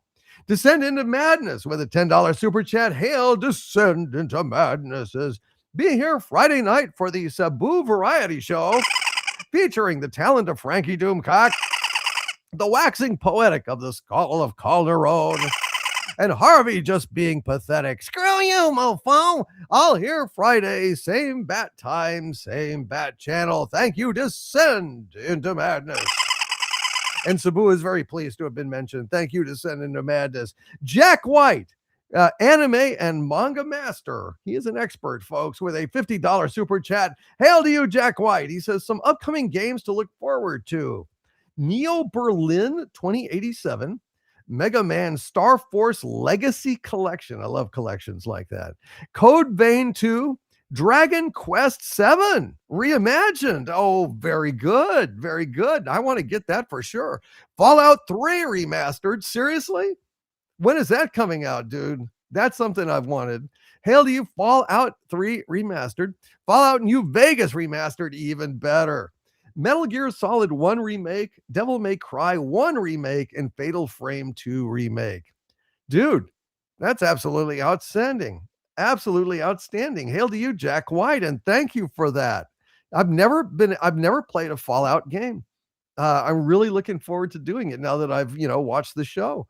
And Trevin Lane points out in the chat, a single AI data center uses as much power and water as a town of 50,000 people. And it needs the equivalent of as many pro gamers' computers in hardware. Fucking hell. Wow. Dude, that is fucked up. So each one of these data AI centers, the same power and water as a town of 50,000 people? Yep. Oh my God. That's why everybody's Jeff Bezos and Bill Gates are dropping their green initiatives, because they're going to have to embrace nuclear power, because that's what they're going to need to power these things. Oh my God. This world, man, this world. I try to avoid the news, because every time I check the fucking news, there's something worse. It's like, holy shit. I've given up, 2020, 2021, 2022, 2023, 2024, each one. We were saying at New Year's, let's hope that the next year is better. And it's always worse, man. It's always fucking worse. Shit on a stick. And you On the wonder bright why side, I drink so much. What was on the that? bright side, it should reduce everyone's electrical costs, because you're going to start getting more and more of these power plants. And you can see they're not doing it for the people. They're doing it for the industries that need the AI function. And with everything going to go into AI and using AI, they're going to need more and more of these little boutique nuclear power plants going up everywhere. Now, if they use thorium, it's going to be a much safer option than they do if they use uranium, but we'll see. Yeah, we'll see. Well, let's hope. Hey, we might get a Godzilla. Hey, and I don't know why they for build real. these things, because they could just go to my ex-wife. She knows everything. And let's move on here. Yes, indeed. Clint Skinner, 007 with a $2 super chat. Hey, Clint. He says, good news. Tom Baker, the fourth Doctor, has turned 92. Well, God bless him, man. Yeah, the good ones, man. They're living. Shatner, Tom Baker, two icons still going strong. That is absolutely outstanding. That at least is some good news. Thank you, Clint Skinner. I needed that. And Clint Skinner 007 gifted a new channel. No, he renewed his channel membership. Thank you, Clint Skinner 007, for renewing your channel membership. We really appreciate that. Trevin Lane with a $5 super chat. Hail, Trevin. He says, brave of them to leave the comments on. Brave, but stupid. There was no chance of them getting a good response to such awful fiction. I think whoever did it knew that. I think they were trying to make a point within the company. And we'll see. We'll see if it has any effect at all, if any change will come about as a result of this. I don't know. Skydance, wasn't on board when all this shit started, and they've come in and they're looking around. They're going, what the actual fuck? Well, I guess now they know. Question is, will they actually do anything about it or not? I don't know. Redwood the Elf with a $5 super chat. Hail, Redwood the Elf says, who on the panel has seen Leaflet's AI generated music video? Put them in the box. AI is getting scary good when used by someone who also has talent. I don't know anything about put them in the box or who Leaflet is. Any of you on the panel? No. No clue. No idea. Sorry, Redwood the Elf, you have informed us, but apparently it's pretty good thing. An AI generated music video, put them in the box. Go and check it out on Redwood the Elf's authority. Thank you, Redwood the Elf. Appreciate it, my friend. Dan Crane 1. He's been a channel member 51 months at the Doomentide level. Hail, Dan. He says, hail, Lord Doomcock, your humble servant at your service. Love to the panel and chat. Love right back to you, Dan Crane 1. God bless you, my friend. God bless you. We really, really appreciate that. It means a lot to us. We do the best we can with you guys and for you guys, and we hope that you enjoy it. I'm glad to hear that. Clint Skinner 007 with a $2 super chat says, for all the Southern chatters, stay safe this Friday. Yes, another big Arctic storm is sweeping the country. Some of you may already be impacted who are listening. I don't know how far it has spread, but it's coming. Please, everybody, be prepared. Have some, food and water, some, spare batteries. Wrap the pipes and take precautions, because it's going to be kind of a rough weekend across this country of ours. And I want all of you guys to stay safe out there, folks. It's going to be nasty. Jack White with a $5 super chat. Executive producer Jack White says, Invincible versus Persona 4 Revival, Mega Man Jewel Override, and Saros. I guess these are more. Are these more games, more remastered games, Jack, or are these animes of some kind? Invincible versus Persona 4 Revival, Mega Man Jewel Override, and Saros. Thank you, Jack. Appreciate once again the advice, sir. Trevin Lane with a $20 super chat. Hail to you, Trevin. He says, I personally see AI crashing down as they are overinvested and it is not as good as a skilled person, but can replace an unskilled person or help a skilled one. They overinvested and overpromised what it could do. Yeah. And that's really interesting. I had no idea that it was this, equipment and resource hungry. Did you hear what James Cameron just said? No, what? That episode 4 of Avatar is on hold until they can find a way to make the movies cheaper. Wink, wink, AI. So he's going to try and find a way to incorporate AI into it to do some of the special effects. So watch for that happening. So that means it'll be, 2030 or 31 before we see another Avatar. But I didn't see the last one, so I don't care, Andy. I've never seen any of them. So. You're one up on me then. I saw the first one. I was curious about the first one. I saw it, but other than that, not terribly interested. The Guardian of Azarath says, yeah, he said Avatar is too expensive to make, and yet he's invested his whole life in it. Think about all the great movies he could have made. If A, he hadn't spent all this time on, Avatar, and B, he didn't think that testosterone was a toxin. When he said that, it was like the death of his career, pretty much, as far as I was concerned. Yeah. Paula Veter Gamer with a $9.99 super chat. Hail, Paula Veter Gamer says, hail DC panel. New Mega Man game, Dual Override, is in the works. Rumors of Resident Evil 0 and Code Veronica Remake 2. Star Wars, Trek reviving. Hope Doctor Who makes a comeback. Last PCB, what? What? Well, last week's PCB, I think, is what. No, we're not. This is not the last PCB. I think I was referencing last week before Kathleen Kennedy's announcement, and before they put it up on YouTube for free. This is Starship Academy. Executive producer Jack White with a $5 super chat, and then another $50 super chat.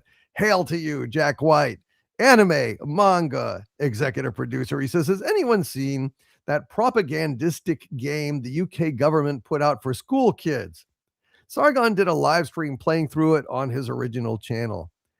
No, I have not heard about a propagandistic game that the UK government put out for school kids, but I know that the UK at this point is a dystopian hell in terms of free speech, in terms of rights, in terms of sanity. It's like 1984 in the UK, and I feel sorry for all of you wonderful UKers out there that are stuck over there. I mean, it's truly disturbing. People going to jail for social media posts, and not like threats or anything, just wrong think in the UK.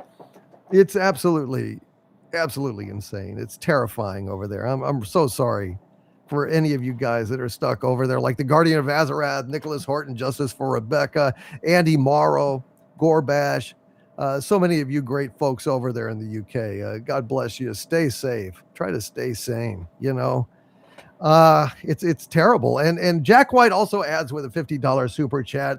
Invincible season 4 starts airing in March, and some good games that were released in the last few months: Lost Soul Aside, Digimon Storytime Stranger, Trails Beyond the Horizon, Oblivion Remastered, cool, Legacy of Kain Soul Reaver Remastered, outstanding. And then he adds with a $5 super chat, Raidu Remastered, The Mystery of the Soulless Army, Anima Gate of Memories 1 and 2 Remastered, and the Turok Trilogy Remastered. See, for me, all of these remastered games are good because they go to console generally, and I only play games on consoles because I can't stand sitting in front of the computer any more than I do in my life.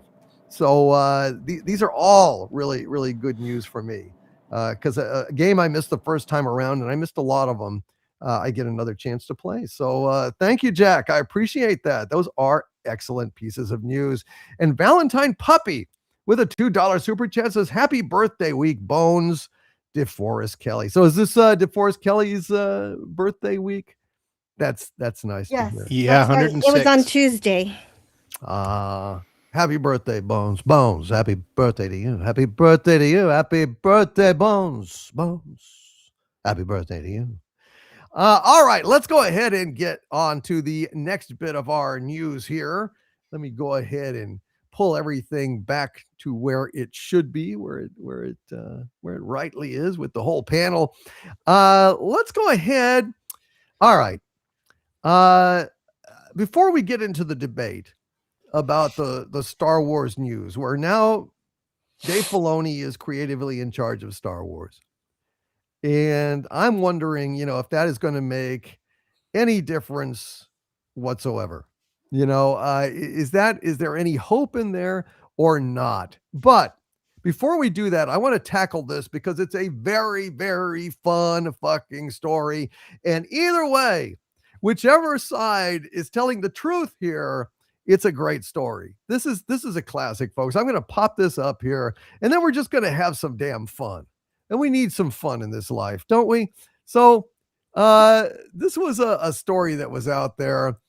This particular iteration comes from the account Star Wars Holocron, and it says Kathleen Kennedy thinks Rian Johnson got spooked from making more Star Wars movies after the backlash to The Last Jedi.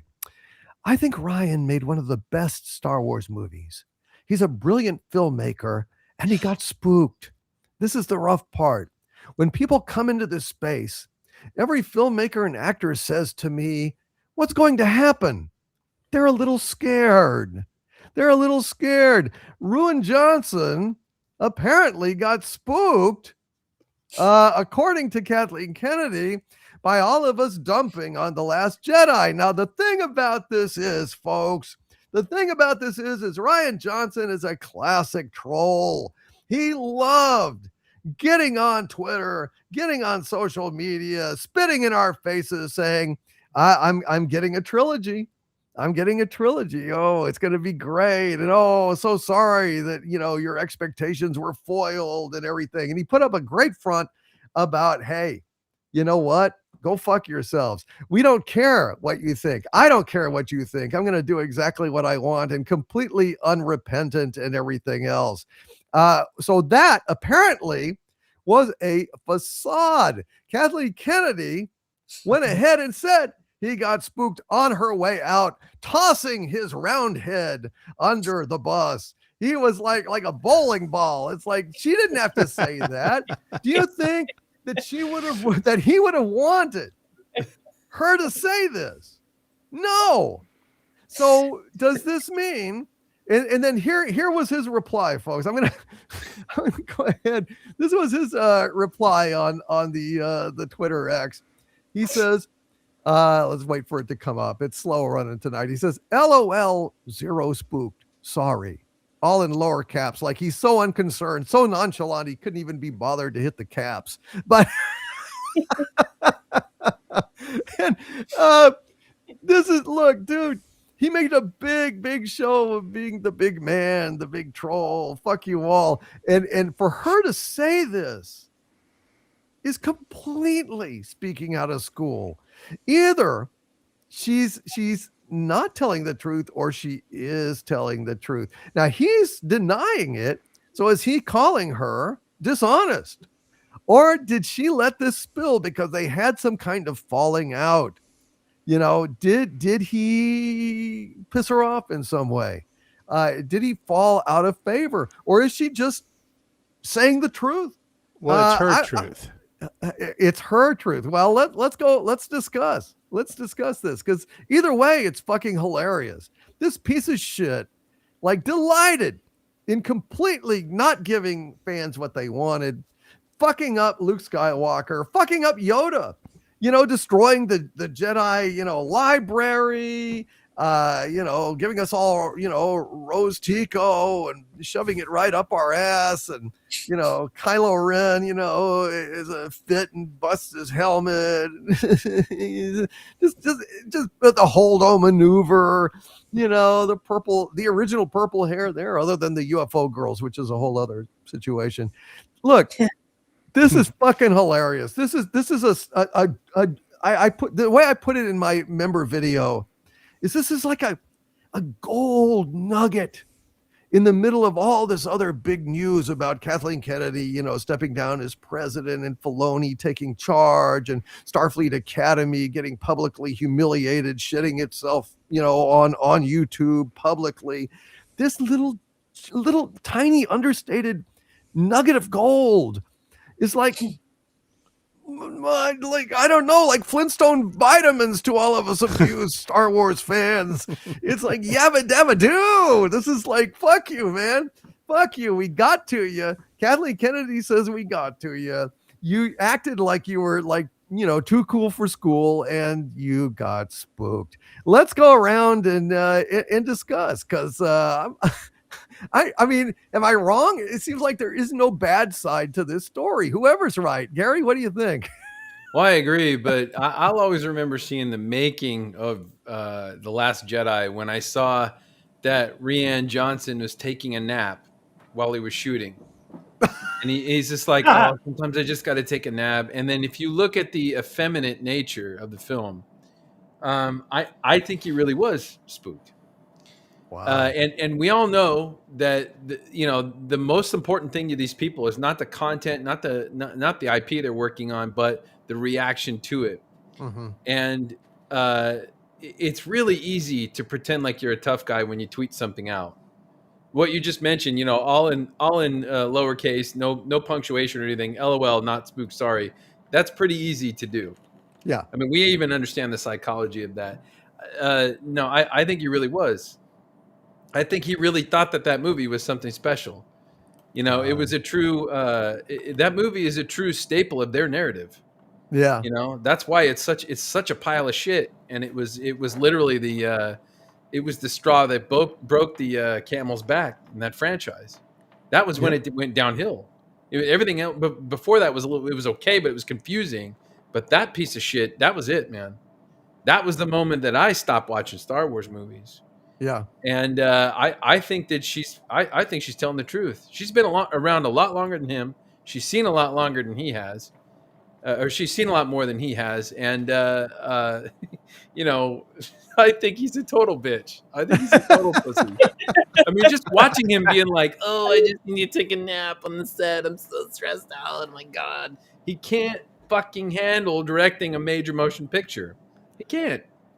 Well, Not he like couldn't Star then, Wars. maybe, but I mean, since then he's had success with Knives Out and stuff. So I mean, I don't Success, know. what, financially? Is it a good movie? No, I never saw it. I'm not going to go see a Rian Johnson I'm movie. not touching him. I'm not fucking touching that guy's. Really, what's a good movie today? Financially, yes. If they can say that it made some money, sure, that means it was successful. Is it good? I don't know. I don't watch his fucking garbage.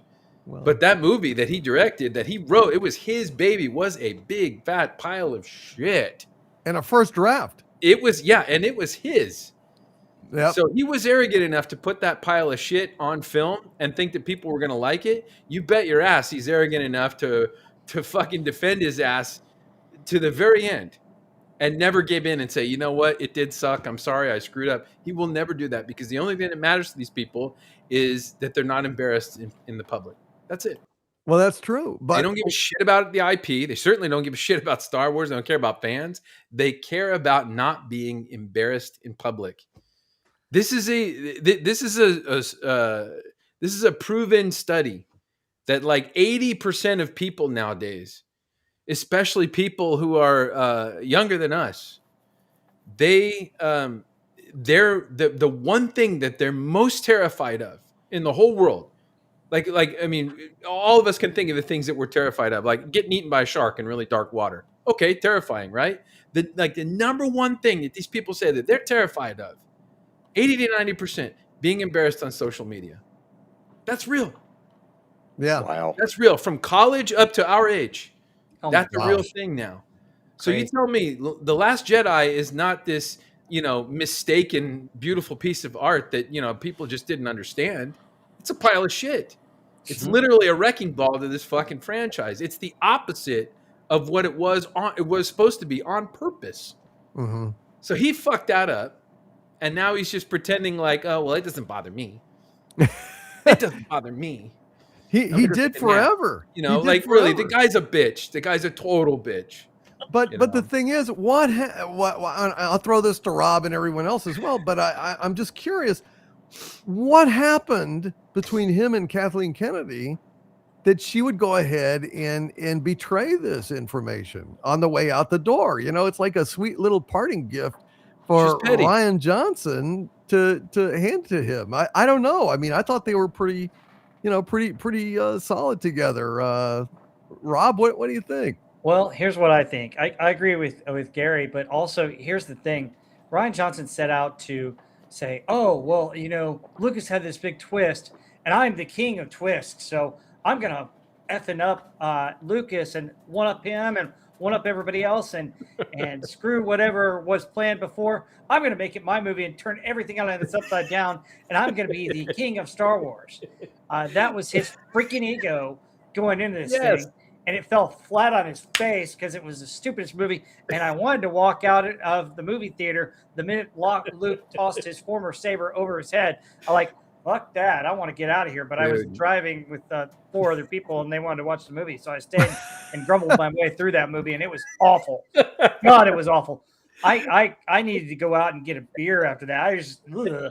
Yeah. That it was that, and other things that happened to me that night were just really bad too. But that's another story for another time. Anyway, what I think happened here is that he effed up Star Wars and the plan and everything that they had set out to do so much that I think maybe Iger and some other people got involved and said, hey, Kathy, you can't do this. We got to bring back Abrams. Because remember, they were bringing back Abrams to try and save it. Yeah. And he couldn't because it was beyond saving at that point, and it was beyond saving when it started, really. But we just didn't know. And I think this is, Kathy just, I don't know. They may have had a falling out. She may not have been able to get him the trilogy he wanted, but make no mistake, he's not happy that she said this. I think he's just trying to be polite to let it go. And I think she's saying it because she thought he would stand up for, hey, I did this, I'm that.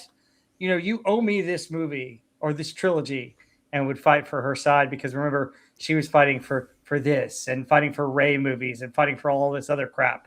And I don't think ever got any support further than her minions in Lucasfilm. So that's what I think happened, but who knows? At this point, it's hilarious to think about, and we can laugh at both sides. Yeah, that's another good point. Look who she brought in to correct, course correct. Yeah. I'm the king of the plot twist. The plot twist is I fucked it up. Fucking moron. No, that's a good plot twist. Heather L, what do you think about this story? I just think it's hilarious. It's like a little nugget of joy. Oh yeah, it's hilarious. I don't think they like each other and get along. That's all for show. Don't you think? It's gotta be. I don't know. He's a white I think male. they Of course must they have don't gotten get along along. at one time, anyway. No one else likes them. Why would they like each other? I don't believe it. No, it's funny. I think, she's probably just taking digs at him because she's like that and he's pissy. I mean, they're like 2 little kids. But I'm sure he used to be so happy that Star Wars fans were pissed off at him. Well, he pretended at least. He hates this fandom. No, I think his joy was legit that the fans were pissed because he hates the fandom and he hates Star Wars. I just think he was concerned that it would negatively impact his career and ultimately his wallet because look what happened to Dumb and Dumber when, with the Game of Thrones fiasco, they just got obliterated and never to be heard from again. So, I mean, you'd have to be scared. I don't believe that he wasn't. You would be because, I mean, that destroyed them. So screwing up that badly, it could have really ruined his career. But yeah, those two deserve each other, man. They should be cursed to only work on projects together until the end of time. You're just forced. You two have to work together and deal with each other. I don't think they're going to be working together anytime soon. I don't know. I don't know. Maybe. Well, you never know. Sean, what do you think? The only thing I would say to Kennedy is I'm sorry, who approved the first draft? Where does the buck stop? Well, she says it. She thinks it's a great movie. I mean, she did. She said he thinks it's a great director. She just personally said he got spooked. So, I mean, it's really right at him. Yeah, but the funny thing, anything either of them say just shines a light on both of them. I mean, there's enough blame to go around. You could blame Kennedy for okaying the script and okaying the first draft, which, I mean, Gary, you tell us, I mean, that never happens. I don't care how good. No way, man. I don't care how good a story or a screenplay or a script is. It always gets reviewed and changed. I mean, even at my job, I can't draft a simple communication without someone coming in and red penning me. In fact, I go to people, I'm like, here, read this, make whatever corrections are needed. You always need something corrected. Always. Doesn't matter what it is. So you could blame her for that and him for having the arrogance to not ask for that to happen. So anything either of them say just makes them both look as stupid as they really are. Mm-hmm. Well, I don't know. Jill, what do you think? Are you there, Jill? Oh, yeah, I'm still here. So, I don't know. It seems like she's probably telling the truth, but she definitely does enjoy blaming the fans. Great scapegoats anytime she wants to deflect failure from her friends. And if only the fans weren't so mean, maybe he would have made more Star Wars. I guess. I don't know. Yeah. Sorry. The fans weren't so mean. Yeah. Okay, well, that I guess that's you could say that. That's a good summary. Is Nick here, or did he have to step away? Nope, I'm here. Well, Nick, what do you Yeah. think about this? I think this is a hilarious story. As soon as I saw this, like, I went back and looked at some of Rian Johnson's previous tweets, and he really hasn't been tweeting much at all for the last several months. But he was sure to jump on Twitter and retweet about this, saying that he wasn't spooked. But yet it was him that was saying, that his trilogy is still ongoing, that it's going to happen, and was telling people that for years. Yep. That his trilogy was still a go, and it wasn't until recently that he finally came out and admitted the truth that it's not happening, and that there was no script or nothing in the works, nothing written down on paper, nothing, no agreements made, zero. And yeah, after The Last Jedi, if I was in his shoes, I wouldn't want to come back to the franchise either, because he literally put the nail in the coffin. I mean, JJ freaking got the coffin set up and ready to go in the ground. Ron Johnson nailed it shut and actually threw it in the ground, because that was the biggest pile of shit I think I've ever seen in my life, with The Last Jedi.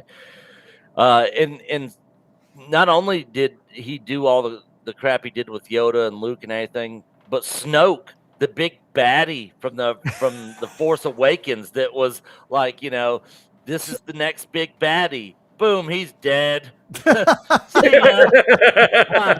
This guy don't mean shit.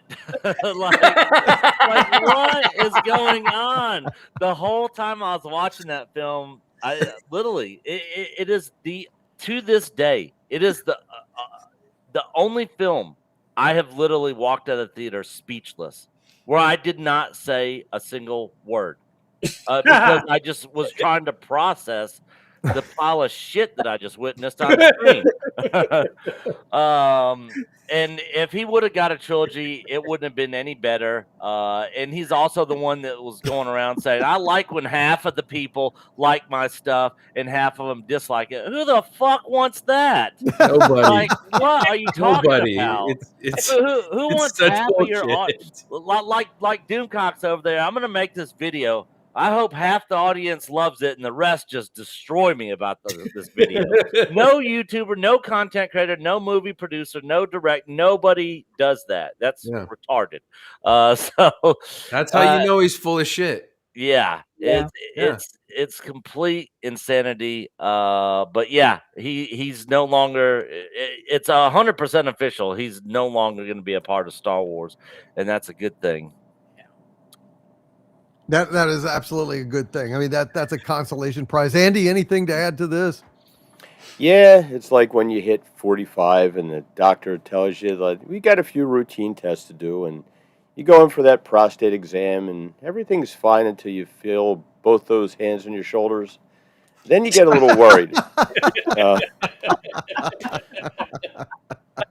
They were all shits and giggles when like they were going to do this and subvert the expectations, until you find out like that just what it is that you're dealing with. You're handling not just dynamite but a nuclear weapon here, and when it goes off, it blows up big. And so those two can't distance themselves enough from each other, and neither one wants to take the blame. No one wants to take the ultimately it's Kennedy's fault. She and was he spooked? You're damn right he was. Like, here comes this guy. He knew that he was getting the keys to this gigantic ocean liner, and sailing in icy waters. And he heard about that thing that happened way back in 1912, was it? And he's kind of like, oh boy, you know what? Let me play this. And he's the little dork that got picked on in school, and he's like the obnoxious kid. He's like the in Goonies, when the character that Corey Feldman was playing. And he Mal. wanted to see just how much he could screw this up. He was like, and he thought he was going to be cute and funny and wasn't expecting a backlash. But he was sweating it the whole time. Was he spooked? You're damn right he was spooked, because it's one thing to make this, but then again, you get another chance, and then it's like the saying, it's better to be silent and to be thought an idiot than to speak and remove all doubt. Well, if he does too, now everybody knows he's horrible at it. I mean, look at his Knives Out films. How much have they made in the theater? Oh, that's right, they're released straight to streaming. They don't get a theatrical release. They don't go out there and have people vote on it with their dollars. Yeah. So it's 100% true that he did get spooked, but this is also her throwing shade, because she had the privilege of working with some of the most talented people in Hollywood, knowing that whatever they touched was pretty much guaranteed to be really good. I mean, you can argue about the prequels if you like them or you don't, and you can argue about Crystal Skull, but it's still George Lucas, and George Lucas on his worst day is much more creative than anybody in Hollywood today. Personality notwithstanding, he's an immense talent, and she thought that, oh, well, George made this stuff up on the fly. How hard can it be? Well, it's not that hard if you're George Lucas, but you're Kathleen Kennedy, who thought that, well, what if he doesn't get the girl, he gets the dog instead? And nobody, took her seriously, because they saw what poor ideas she had from Spielberg's own mouth. And she wants to deflect as much blame as possible. I mean, she doesn't want to sit there and walk out with all this. I mean, she's got to bear the weight of Solo, the only Star Wars movie that lost money. She's got to bear the weight of The Acolyte. She's got to bear the weight of The Dial of Destiny. All these things, everything that she's touched, if she can just take one of those things off of her plate and toss it to Ryan, you're damn right she's going to flick that turd right over to his plate and let his little light bulb head have its little sparkles. But yeah. Well, that's possible. Although she did say that she thought it was a great movie and that he was a great director. So anyway, I don't know. It's just a funny story that, a glimpse behind the scenes, that maybe Rian Johnson was more impacted than we thought. One last question that I want to ask, and I'm going to throw this to Nick first, because he is Echo Base Network, so he kind of started out a Star Wars channel, then he said, no, fuck no, no more Star Wars for me, and it's like, okay, we're going to go back to Echo Base Network. But the thing is, look, Kathleen Kennedy's last day as president was Friday, and now you got Filoni in charge. Now, I understand that, Ahsoka is one of the worst things I've ever seen. It really is just a snooze fest of the First Order. But he has done some things in animation in the past. And, it occurs to me, a lot of people are saying, well, Filoni is just a yes man. He'll do anything to keep his job. He was kissing up to, Kennedy and everything. And all those things may be true. But the thing is, when a yes man finally gets to the top and he doesn't have to say yes to anybody but himself, is there a chance that things could go better for Star Wars? Because now he's finally in charge. He doesn't have to say yes. I don't think Iger is going to step in and do much. I think they're going to trust it to Filoni. But is he capable of doing better work? Will it improve now that he's the creative top guy, or is all hope lost? That's what I want to ask everybody here, what your opinion is. I tend to be hopeful in that, even look, if everything's going wrong, do something different. Doesn't even matter what it is. Just try anything different. Well, chaos can be your friend, or it can just be awful. What do you think, Nick? Any hope? Man, no. No, I gotta be frank and honest here. Like everything I have seen from Filoni, from the National Center for Women in Information Technology speech he did, to what he did with Ahsoka and Hera and Sabine, and all the comments he's made about diversity and women, and what we know about his wife and his feminist ways. There's a reason Kathleen Kennedy suggested him taking over to the upper management there when she was leaving, because he's pretty much, he might as well be her twin sister, in my opinion. Now, is it possible that he gets away from all that and is like, all right, we got to start making money? And maybe, I'm not saying that's impossible, but I'm saying it is highly unlikely. I think we're going to get more of the same under Dave Filoni, unfortunately. And I, when all this was going on, I heard people talking about, Lucasfilm, there's a shakeup, KK's out, Filoni's in, there's a big shakeup. No, there's no shakeup at all. She's out. He moves into a creative presidential role, and then the other chick, she's on a presidential role on the business side. But you still have Pablo Hidalgo and all the idiot story group people over there. He's not firing any of those people, letting any of them go.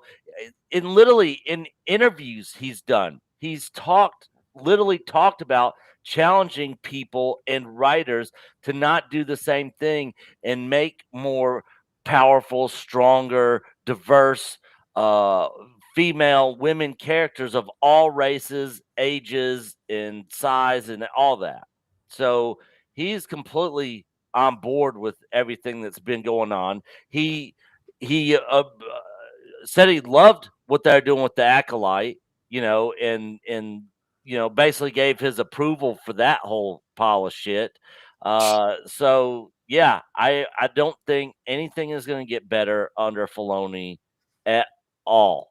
It is now going to be, he's going to have more control over what he does and what gets made, which I think is going to be a lot of the same stuff that Kathy would have ended up approving and allowing to get made. So yeah, I just don't see, and I hope I'm wrong. I would love for Disney Star Wars to come out with stuff, like a lot of this fan AI made content is doing, which is getting a lot of freaking publicity on YouTube and is getting a lot of traction.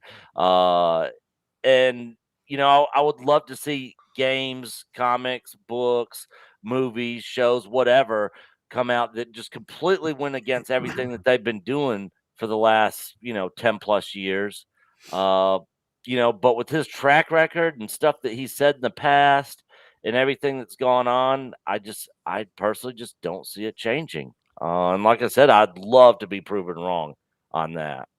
But all right.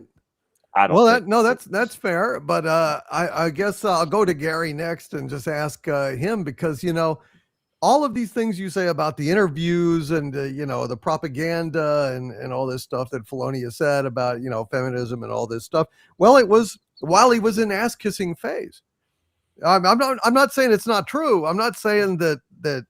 I'm just saying, consider, we don't know what he will do when he's his own man, if that is possible. That's all I'm saying. But I'm not disagreeing with you, That's Nick. true.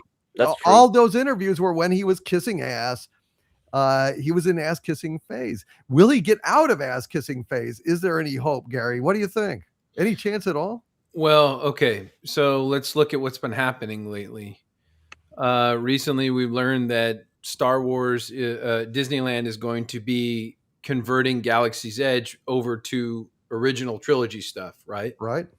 Okay, Right. so that's time. There's timing with that, with her exit and his entry. There is the technical possibility, technically, that it could be improved Star Wars. Whether or not audiences give a shit about it, Right. we'll see. Right. Because people like you and I, Doomcock, and the rest of our friends here on the panel, we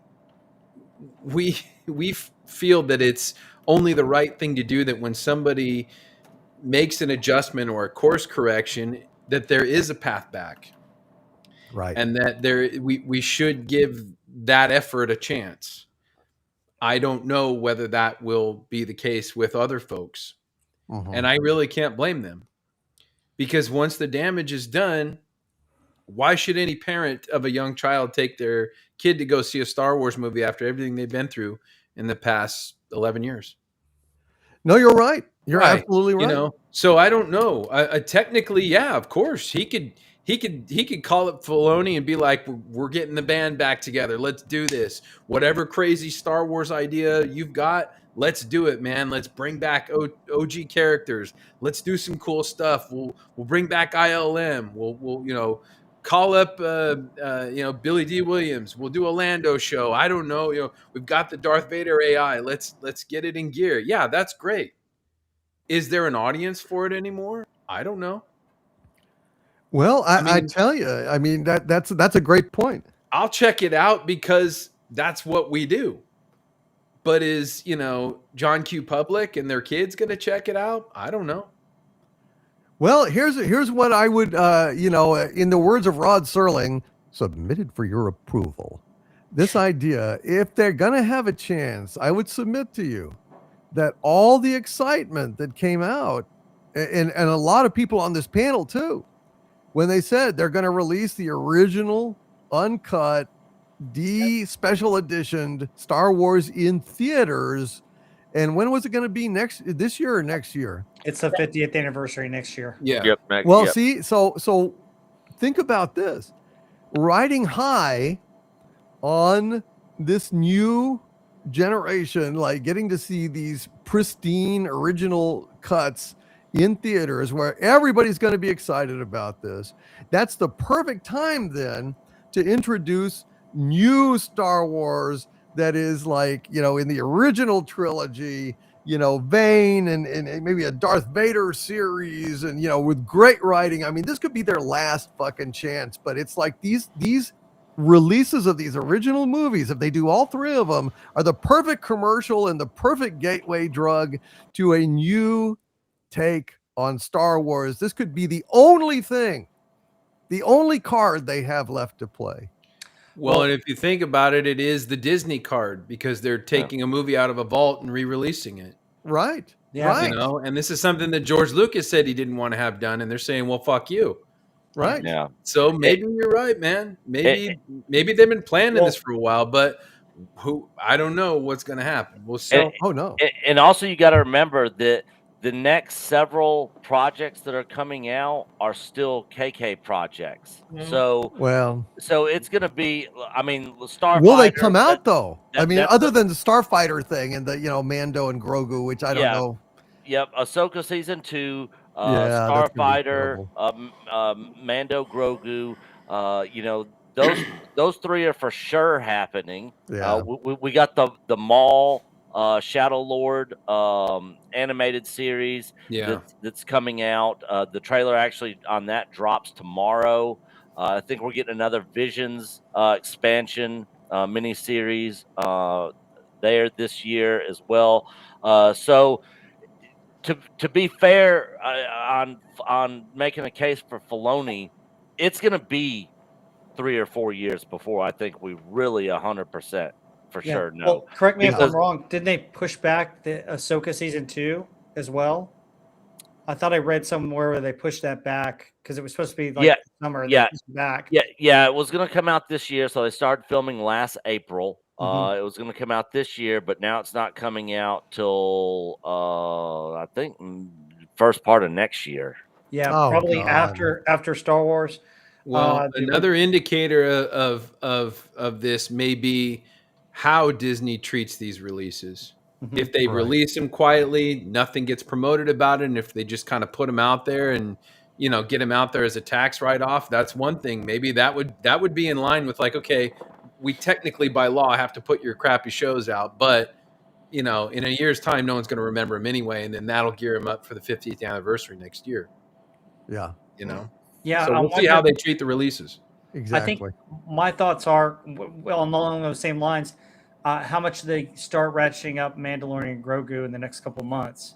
Is that going to be something that they really go for and really try to promote, or do they just let it go, like Gary's saying? Yeah, again, That's- it's that's- We'll learn a lot Really? when we see that. Yeah, well, I mean, what Doom's talking about is if the relaunch is the 50th anniversary, which is next year, that means we'll know if they just kind of put everything out that they have this year pre the relaunch.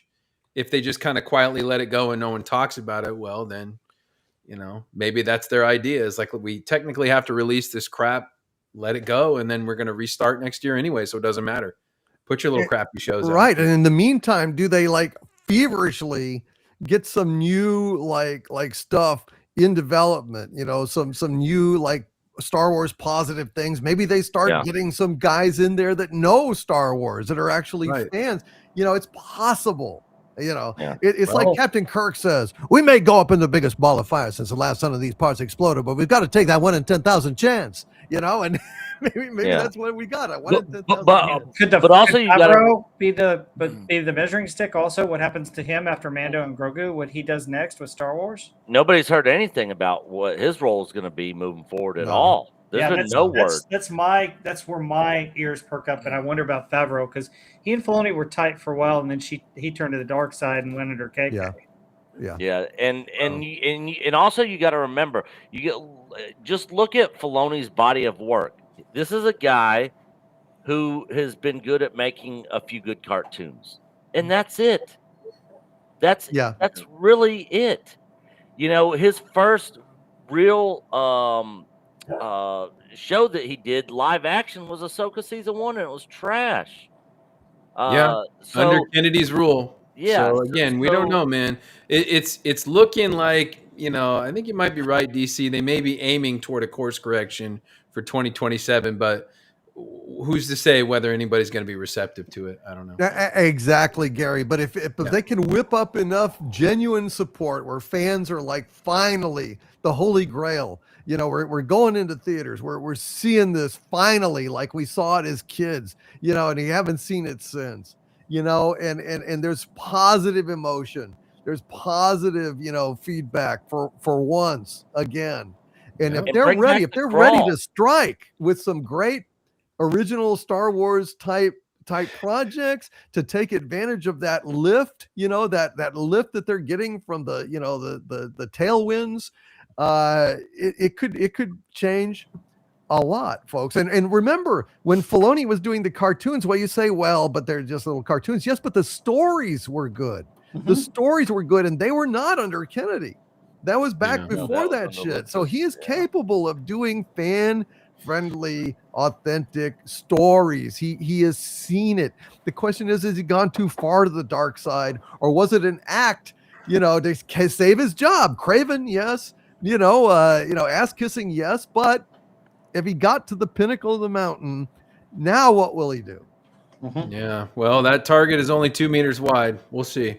Yeah. And for God's sake, Filoni, bring back the crawl, bring back the Star Wars logo at the very beginning, and bring back fucking John Williams. Yeah, John Williams music. Fuck. None of this Ludwig Göransson fucking Mandalorian shit. Oh, absolutely. God.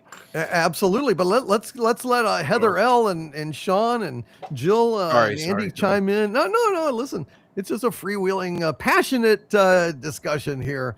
But let's give everyone their turn. Heather, what do you think? Yeah, the thing that gives me a little hope is, unlike Kathleen Kennedy and people like Rian Johnson, I do think Filoni actually has a love for Star Wars, right? I mean, at least he did. He did once upon a time, for sure. And I think he probably still does. He was overly attached to his characters that he inserted into like the prequel era, and now with Ahsoka. And yeah, he's been susceptible to the woke influence, and like you say, that could have been some ass kissing, some going along to keep my job, stay in KK's good graces. That could all be true, and maybe when she's gone, that'll lighten up. But he does not hate the franchise, and he doesn't hate the fans, so that gives me some hope. Yeah, his work outside the animated work, which was good, hasn't been impressive. The live action's been mediocre to bad. But now that he's promoted to like the creative head of the studio, maybe he'll have to step back a little bit, not directly do the shows himself. And then it's kind of dependent on, can you bring in good writers, directors who can bring back the spirit of what Star Wars is? Like bring back the fun, the adventure, the heroes. Is he able to do that? People who understand the spirit of what this franchise is supposed to be. We can't have original characters in name only, stolen expanded universe characters in name only.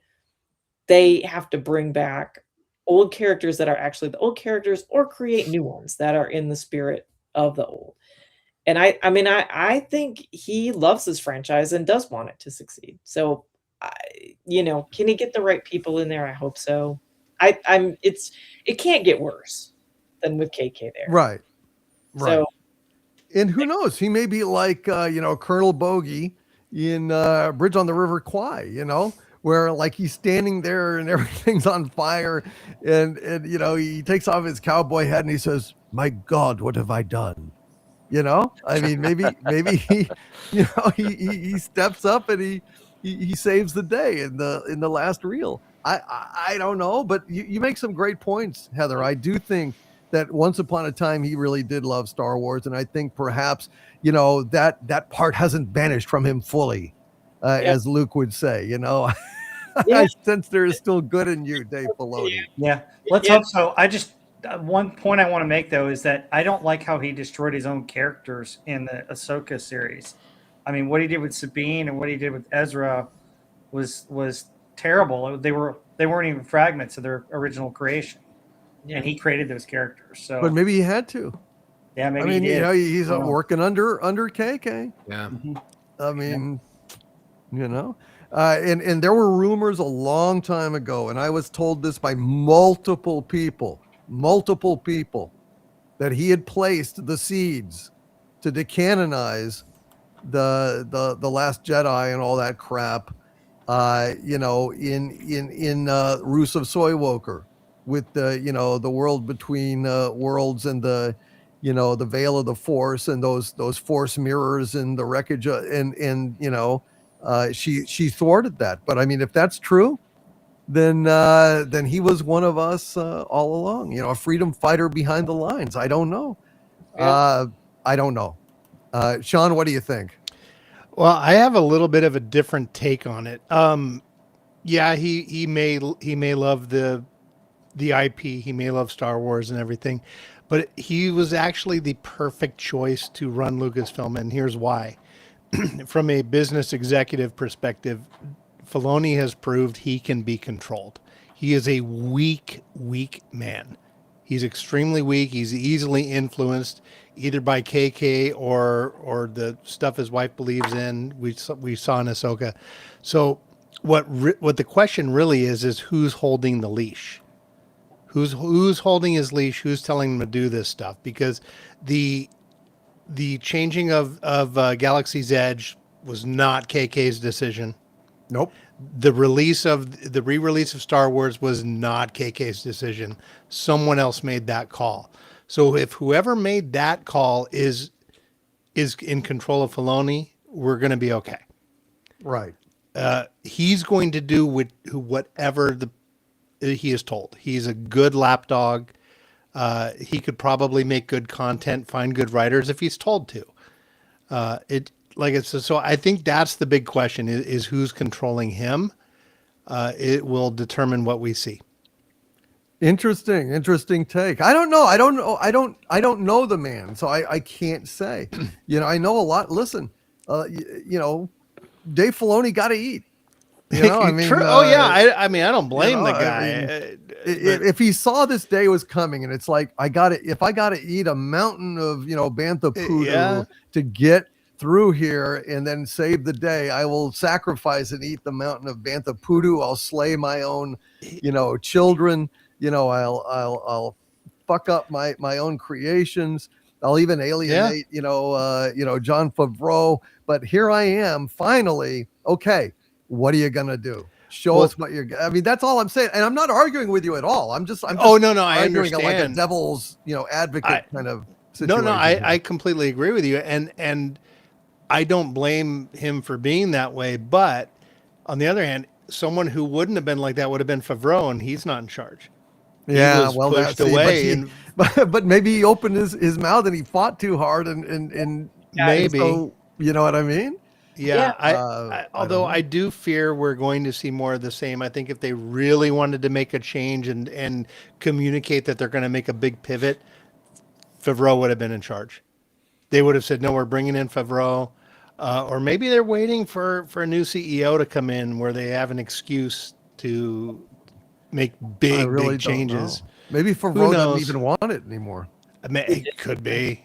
Yeah. I mean, it's like, fuck that. I'm going to go, make my own movies. I'm going to be Hap, in Iron Man or whatever. And what we do know is Filoni does not go against the grain. Yeah. So he's still under Alan Horn and Bob Iger.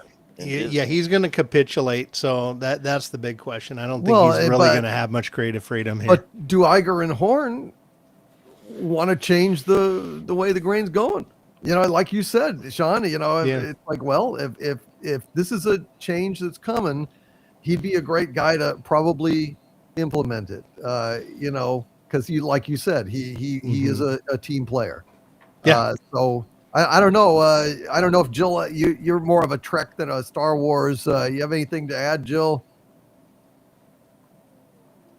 I think she might still be away. She may have stepped away. I think she said she didn't really have much to say on this one. Okay, fair enough.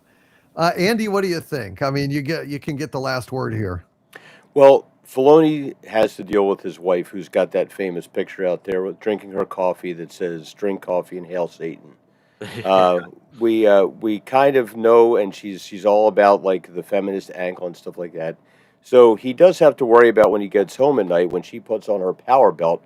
Which attachment is she screwing on to the front of that? Is it going to be the rounded surface, or is it going to be the sharp razor blades? Is it going to be no, but it's a serious question. Come on. Well, no, what I mean is like if you go home and your wife wants this messaging put out there, and you go and you do something that's contrary to that, are you going to have to worry about I don't mean it just in her, like all of his circle of friends. It's like, yes, does he want to succeed? I believe he does want to succeed. Does he believe that Star Wars is something he loves? Yes. Do I think that he's, in his wishy-washy kind of way, is he trying to figure out that he can make it in some way to make everybody happy? And that's what's not going to work. You can't make everybody happy with this. You have to go back to real storytelling, real stakes, real characters that people like. And you can't make characters that people like when you're concentrating on the message.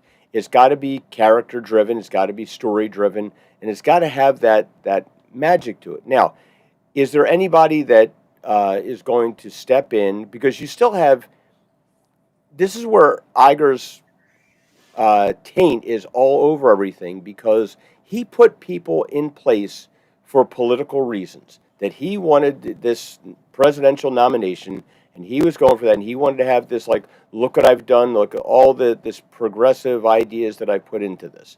And not progressive in the Star Trek sense, progressive in, like, the political ideology of, like, here we're going to click all these boxes. And he loaded Disney with all these people so he could, like, hold up his list of things that he's done for this cause. And they're still there. You've got Pablo Hidalgo, who was, dancing gleefully when Gina got fired. You have all these, and mocking Star Wars theory, the guy that had cancer and was like, and used Luke Skywalker as inspiration. He thought it was funny that he was upset. when he was emotional when he saw him in Mando season 2. You still have all these people there, and these are your friends. Now, I think that Filoni's going to try and draw a middle ground somewhere where he's going to say we can make everybody happy. I can give the fans a little bit of what they want, and I can give the fans don't want a little bit of Star Wars. If they wanted a little bit of Star Wars, they would have watched Andor in more numbers. They would have watched Skeleton Crew in more numbers because it's a little bit of Star Wars. It's really not that offensive. It's a little bit of Star Wars. People have a high expectation of Star Wars because it's Star Wars. And I don't think that he is the kind of, Sean really hit this on the head with he's a yes man. But is there anybody over top of him that's saying, whatever you have to do to make this work is what I want you to do? And if he's given that kind of ultimatum and he's willing to get himself ostracized by his group, his friends, his whole thing, because he gets no more invites to the cocktail parties after this if he does that. If we were to decanonize the sequel trilogy, if he were to make epic stories, if he were to go back and just use things like the expanded universe things with Old Republic stories, the way they were, with those real characters and portray them the way they were in that original source. That's the easiest way to bring back Star Wars fans because you have familiarity, you have people that know this lore, they want to see it on film, and they want to see it done in ways that's not wimpy and apologetic. Is Dave Filoni the guy who can stand up that have that kind of backbone and say, here's what we're going to do? I don't see him as a leader. Sean said, I think he's a follower. I think he does. Yeah. Now, if he's got somebody over top of him, he knows, I think in his heart, he knows what will go well. I think he knows the way to go. But I don't think that he's got the intestinal fortitude to stand up to people and say, no, you're doing it wrong. If you want it to succeed, it's got to be this way. I hope I'm wrong. I really do, because I would love to enjoy Star Wars again. I would love to sit down and watch the original stuff and not have to think about Luke chucking the thing over his shoulder and that horribly choreographed throne room fight scene and after Snoke got diced and sliced. I'd like to see that.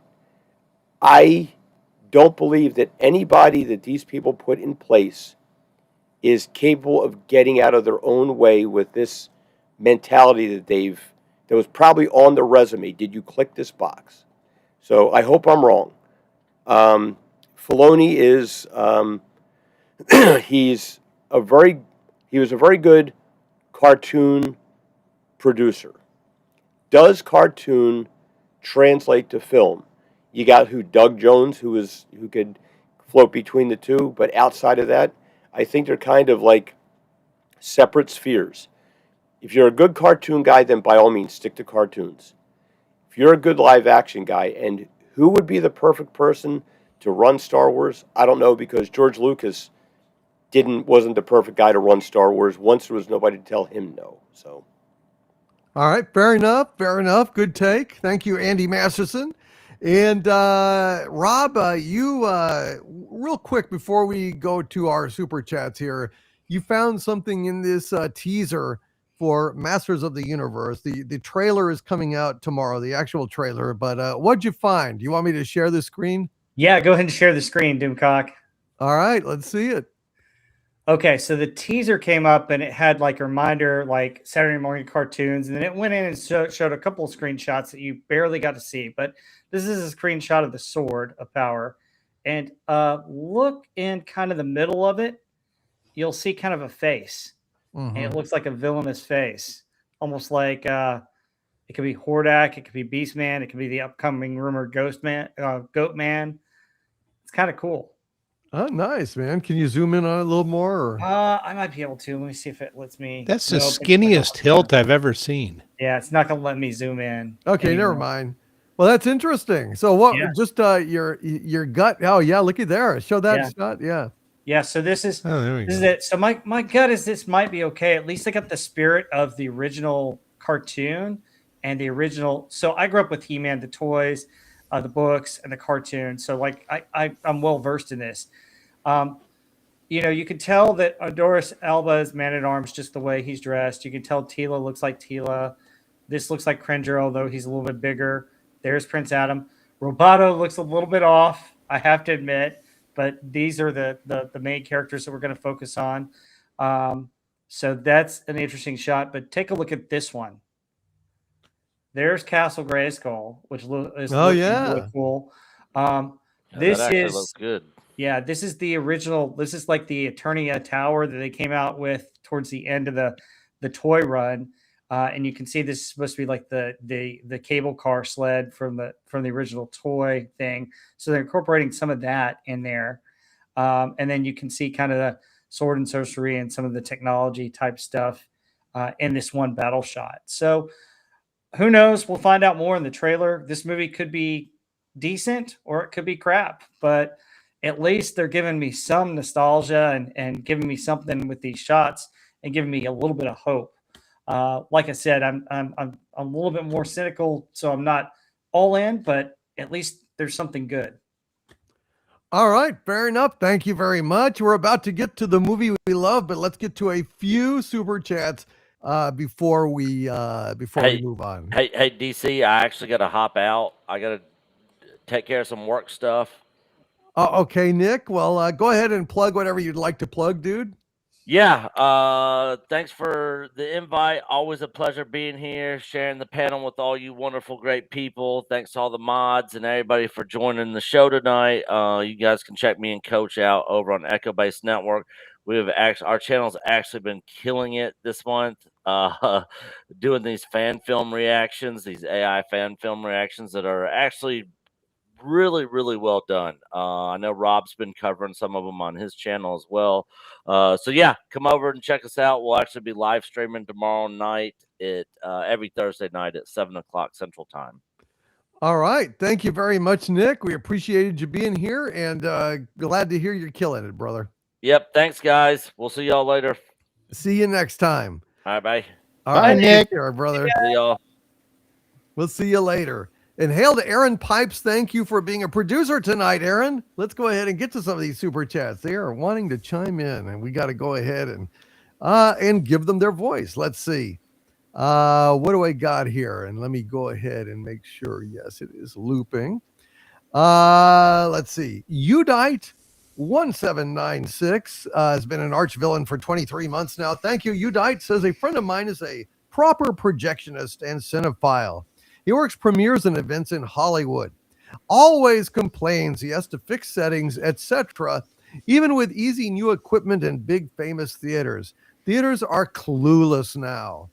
Jeez, it's like post-apocalyptic where they still have the machines, but they've forgotten how to use them. Thank you for that, Udite One. And Udite One also says with a $10 super chat, he's been at it since he started projecting when he was 16 as a high school job back around 01.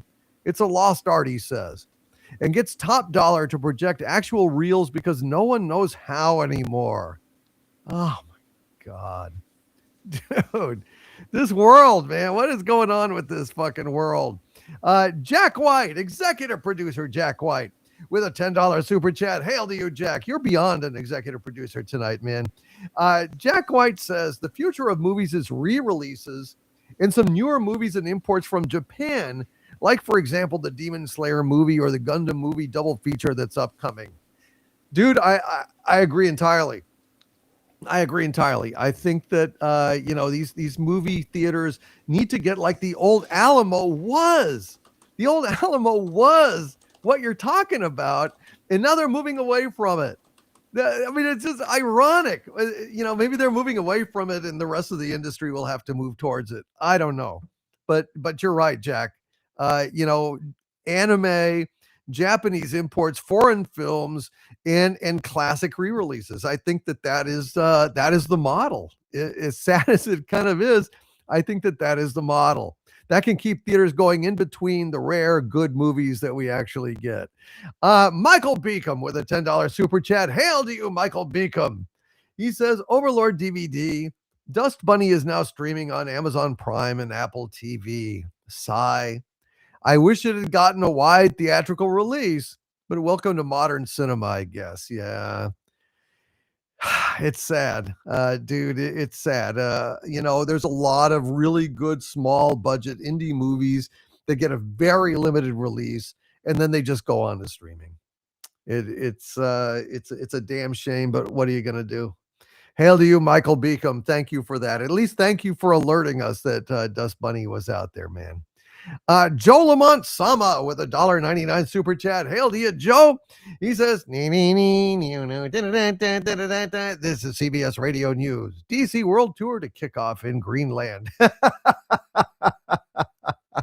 Before or after he gets purchased. Hail, Joe Lamont Sama. Thank you, my friend. Hail to you. That's interesting news. I didn't know that, and I am.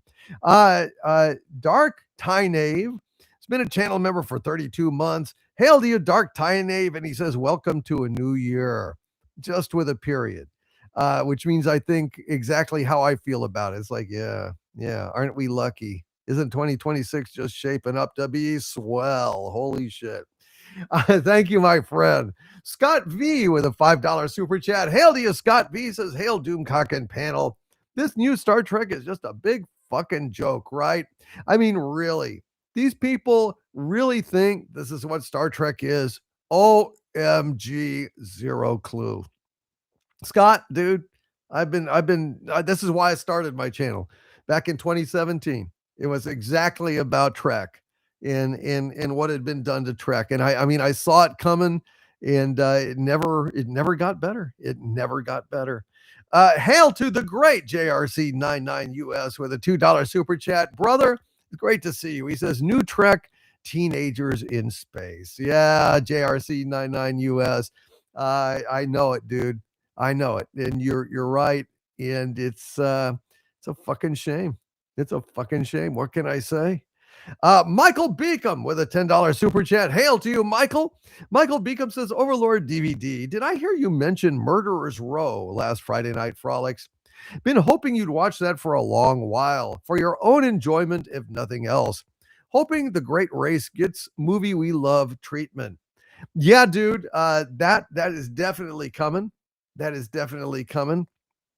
And hail to you, Michael Beacom. I'll let you know. I'll let you know. And I'll let you know as soon as I watch Murderer's Row, because I'm really looking forward to that. I really am. Radioactive Actual with a $10 super chat. Hail to you, Radioactive Actual. Says, DC, how dare you mock Hogwarts Academy of Warpcraft and Transportery? Mikey Spocklepuff House will defeat the houses of Kirkendor, Romulan Claw, and Borgatrix. Just you wait and see. Hail to you, Radioactive Actual. Holy shit, dude. You're spot on this. All I can say is it's terrible. It's pretty much just a CW show in space, and if you like that sort of thing, well, give it a shot. But yeah, for me, no. I'm a Star Trek fan, and this is not Star Trek. Royston S. Bailey with a $2 super chat. Royston, it's great to see you. He says, my fave Star Trek Academy character is Gemma Dar. Gemma Dar. Hail to you, Royston S. Bailey. Yeah. Oh, God. I'm going to have my review out, like I said, tomorrow or Friday. It's taken me a while. It's a lot of work, but I think it's going to be worth the wait. I hope you won't be disappointed. Royston S. Bailey also says with a $5 super chat, a cadet in a hijab and a cadet in a wheelchair in the 31st century in Roddenberry's vision of the future. How progressive, F. Klutzman. Yeah, Royston S. Bailey. It's ridiculous. And the lingo that they use is like, it's not even contemporary slang. It's like slang from 10 years ago. So much for the fucking future, huh? Oh, Royston S. Bailey, what the fuck is the world coming to? I don't know. I wonder what Skydance thinks about this. Are we just going to keep getting more of the same? Is this the future? If so, well, I'm not going to watch it. I'm not going to watch it. Radioactive Actual with a $5 super chat. Hail, Radioactive Actual, says DC. I prefer to have my comm badge pan-seared to a golden brown, served with fava beans and a nice Chianti. How about you?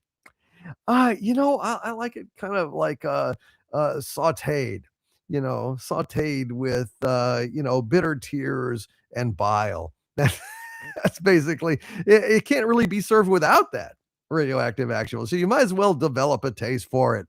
Hail to you, Radioactive Actual. And Michael Whitehead with a £5 super chat. Hail to you, Michael Whitehead, says Starfleet is a military organization. You have to be physically fit to be in the military.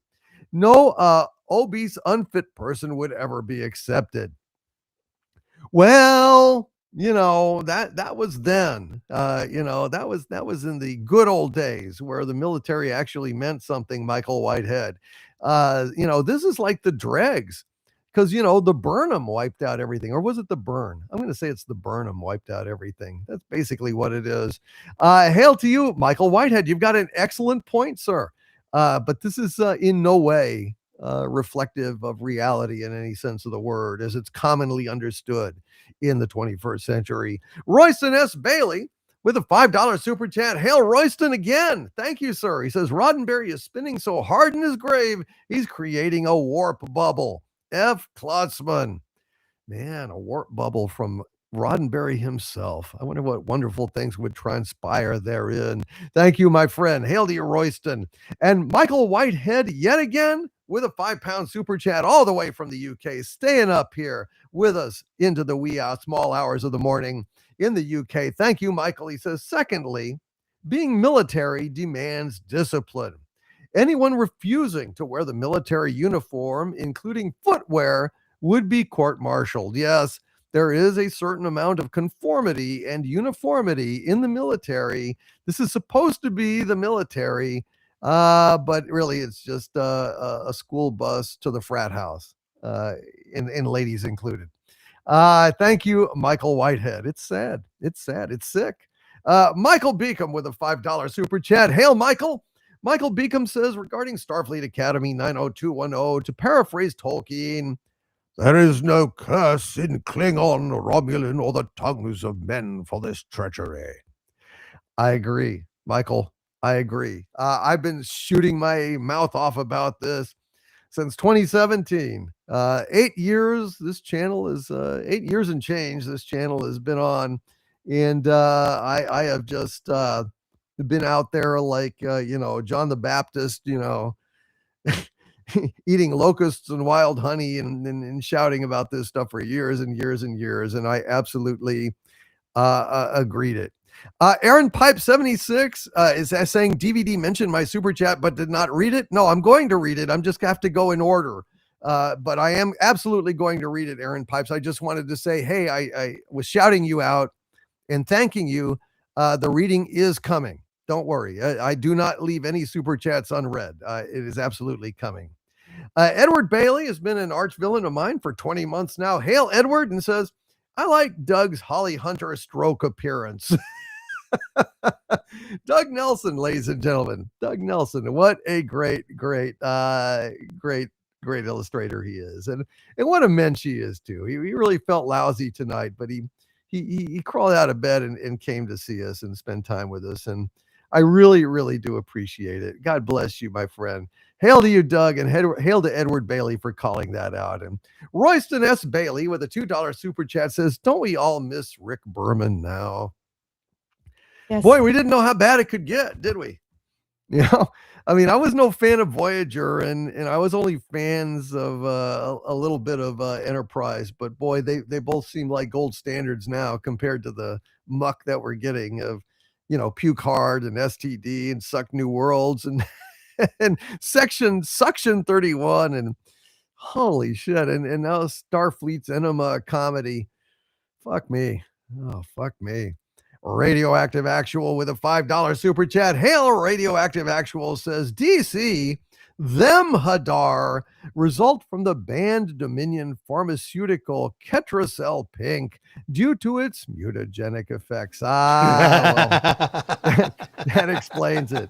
That explains it. Thank you, Radioactive Actual. See, this is why you don't put the Ketracel Pink dispensing machine next to the panty machine. You know, you get the wrong thing. You're trying to just buy a nice pair of panties in Tokyo, and what do you get? Radioactive is one of the smartest people I know. He is fantastic, isn't Yeah. he? I love the guy. And I love all of you out there, folks, and I love our panel. And let's go ahead now and get to, yes, it's time. Let's get to this movie that we love. What do you say? I think we should. What do you say? Should we do it? I think we should. Let's do the movie that we love. If it'll come up. Yeah, what the hell's going on? Jeez. Jesus. Oh, what the fuck is taking so long? All right, well, there you go. It's like I don't know, the electronics here got infected by the fucking Starship Academy. All right, let's go ahead and get to this movie we love, Real Genius. I watched this just today, ladies and gentlemen. I watched this just today again. I hadn't seen it for many years. What a fun, cool, funny romp it is. I guess if I was just giving an overview of my opinion, I think that Val Kilmer is always great. He's always great, but I think like he's too good looking to be, you know, as funny as someone maybe like Bill Murray or Dan Aykroyd, or, you know, so some of these guys that, you know, are not like matinee idol looking guys. They're just more working Joes and have that like very sarcastic sense of humor. I think they would have been funnier, but I love Val Kilmer. I love this movie. I think it's a lot of fun. And Gary Ambrosia, like, man, he dug deep to find some information about this stuff. Gary, thank you for working so hard to do this. What did you find? All right, here we go, guys. Real Genius. Can you hammer a 6-inch spike through a board with your penis? Not right now. The answer is all the time. Starring Mad Mardigan, the werewolf in the Monster Squad, and the man with no dick. Produced on an $8 million budget and bringing in $13 million during its worldwide theatrical release. Starting a trend of raunchy comedies of the mid-1980s, screenwriters Neil Israel and Pat Proft gave us Police Academy and Bachelor Party. And in the classic tradition of the National Lampoon's college humor, they decided to embark on their own campus dick and fart fest with their script Real Genius, a story about smart people doing dumb things. Producer Brian Grazer looked to the director of Valley Girl, Martha Coolidge, with the idea of making a movie about geniuses and smart people as the heroes. Coolidge responded with, "Right, Brian, you can do that, but you actually need to make them smart." Israel and Proft's Revenge of the Nerd style script was then rewritten, first by Night Shift and Splash writers Lowell Gantz and Babalu Mandel, and then by Coolidge herself and SCTV and WKRP in Cincinnati writer Peter Torokvi. Oof, that's a hard one to pronounce. Yeah. The idea was that the raunchy bits would be removed for a more genuine dive into the complexity of these real students who were brilliant and eccentric, however lacking social skills. Coolidge did all her homework, diving into the science of lasers and high voltage applications, past and current black money projects in the CIA, and interviewing students and faculty at Caltech and MIT universities in Southern California. And MIT is in Massachusetts, right? Right. Yeah. Originally intended for the role of Chris Knight was awkward teen everyman John Cusack, who passed on the role to star in Better Off Dead. Producer Brian Grazer recalls another young man being brought in to read for the role, and upon introducing himself as the film's producer, the young actor simply responded, "Oh, you look 12. I only work with men." Nah. The complete defiance of authority led that actor to play that role in the film, and it was, of course, none other than Jim Morrison, Batman himself. It was originally thought that the character of Mitch should be played by a real-life child prodigy. A 14-year-old college student with a 196 IQ was cast in the role. However, this was quickly discovered to be a terrible idea, seeing as the young genius could not act. The role went to Gabriel Jarrett, who had only appeared in one previous film starring Danny DeVito, Tony Danza, and a bunch of apes. The genius college student went on to pass the bar in Florida at 16, however, was banned from practicing law in the state as a minor, and then went on to sue the state of Florida for age discrimination. So he made out pretty well. Wow. By not getting the role for this movie. Yeah, no shit. Michelle Mayrink's character of Jordan proved not only to be a breakthrough for stereotypical quirky female characters of this era, but also served as the direct inspiration for the character of Gadget Hack Wrench in Disney's Chip and Dale Rescue Rangers, as confirmed by producer and writer of the animated series, Tad Stones. Ironically, Jordan was inspired by a real student at Caltech nicknamed Tigger, a character from Disney's Winnie the Pooh series.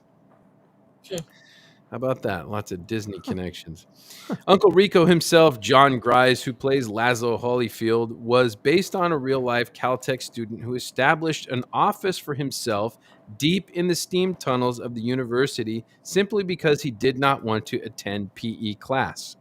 The student was a certified genius who later went on to make a fortune. He was late to his interview with Brian Grazer and Martha Coolidge because he had to take the bus due to blackouts of up to 15 minutes long. His nails were so long that after shaking his hand, Brian Grazer ran to the bathroom to scrub up from the disgusting physical contact from the former student. Coolidge claims Grise captured the man's character perfectly, for which he was called to audition 5 times. John Grise directed Val Kilmer's audition tape for Oliver Stone's The Doors. How about that? Holy shit. They're close friends. Also appearing in the film is Yuji Okamoto as a Pacific Tech student known for his role as Chosen in the Karate Kid Part 2 and Cobra Kai series. Gabe Jarrett also appears in the Karate Kid 3 as Rudy, a punk that Daniel LaRusso punches in the face for hitting on his girlfriend. And finally, making minor appearances in the film are Randy Dreyfuss, the nephew of Richard Dreyfuss, and Dean Devlin, future producer of Stargate and Independence Day. I saw that in the credits and I thought, is that him? That's him. Yep. Son of a bitch. Between the 3rd and 23rd of March 1975, the McDonald's Corporation held a promotional sweepstakes across most of their locations in Southern California. The offer was that any participating member could win gift certificates to its restaurants, free groceries, a brand new Datsun Z, and a cash prize. While reading the promotion at one of the McDonald's locations, 3 Caltech students noticed an interesting bit of phrasing in the statement of the contest rules. Enter as often as you wish. While conforming to the rules of the sweepstakes, the students wrote a program on the university's IBM mainframe computer that would fill out 1.2 million entry forms spread across 26 different addresses, which resulted in the Caltech entries winning more than 1/3 of the 3.4 million entries that McDonald's had received. This event is the inspiration of Laszlo's sweepstakes scheme in the film. It was a real event. Yeah, it's really cool. He has this machine that's just automatically making dozens. It was of a these real entries. thing. How about that? William Atherton's real name is William Atherton Knight. His character, Dr. Jerry Hathaway, was originally named Dr. Jerry Atherton in the original script, which was likely changed because of the same surname between the two. Val Kilmer's character was originally named Chris Kinsley, who was later changed to use William Atherton's real last name, Chris Knight. A deleted scene includes Dr. Hathaway and his team searching for Chris Knight, only to find him hovering on a lawn chair floated by giant balloons and dropping giant books in order to gain altitude. The original script was watered down a bit in order to wrangle in the style of the ever-popular raunchy college comedy in favor of a more realistic approach to the story and its message. The scene where Chris meets Sherry Nugel during his employment interview ended with the two banging away blissfully on top of a satellite dish while Chris explains his work in laser fusion as Sherry screams in orgasm. That was deleted from the film. I don't know if they Too shot it. I bad. don't think they did. Yeah. Yeah. The truck that delivers the popcorn to Hathaway's house is marked Drain Experts Incorporated. The company Chris Knight is interviewing with is called Darlington Electronic Instruments. These are a direct nod to a bit of Caltech history, possibly dating back to the 1940s. The initials DEI were found inscribed on the walls of the steam tunnels deep within the university, where Laszlo is supposed to be living, and stands for the phrase, Dabney eats it. According to the food service workers at Caltech, they constantly prepared a meal that was only eaten by the residents of the Dabney house on the university premises. According to the film's Caltech advisor, David Marvitt, there has been a long-standing and unofficial contest of the alumni to inscribe the phrase DEI on as many prominently recognizable places as possible in the world, including satellites launched by JPL, the top of Mount Everest, and on the surface of the moon. Given the meaning of that horrible three-letter abbreviation carries today, it is believed that someone from Caltech has won the contest in a big, big way. Oh, dude. Martha Coolidge held the very first internet-based movie press conference in history for this film, which members of the press asked, which featured members of the press asking questions over computer interface with the director. Very first one. Huh. Real Genius, My Science Project, and Weird Science were all released within 2 days of each other in 1985. Although Real Genius did not fare so great at the box office, it went on to become a massive rental on VHS and the biggest movie on HBO for 15 years straight. Wow. No shit. Wow. Yeah. My final note, it's a long one. Director Martha Coolidge admits she did not know how to end the film. In fact, she had such a case of writer's block that she held a private contest amongst her close friends to see who could come up with the best idea. It was Star Wars, Raiders of the Lost Ark, Alien, Conan, and DeLorean time machine designer Ron Cobb that came up with the $1 million gag to demolish Jerry's house with popcorn. For the effect of the Hathaway house being destroyed by popcorn, Phil Corey and his special effects crew built 12 custom hot air poppers, each 3 feet in diameter and 12 feet tall.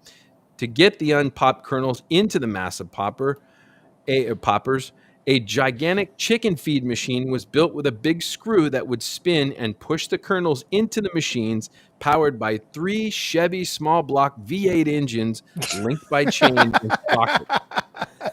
Talk The about corn practical effects. had to be delivered Wow. unpopped because popcorn, when it is transported in massive quantities, is not only extremely flammable, but also explosive.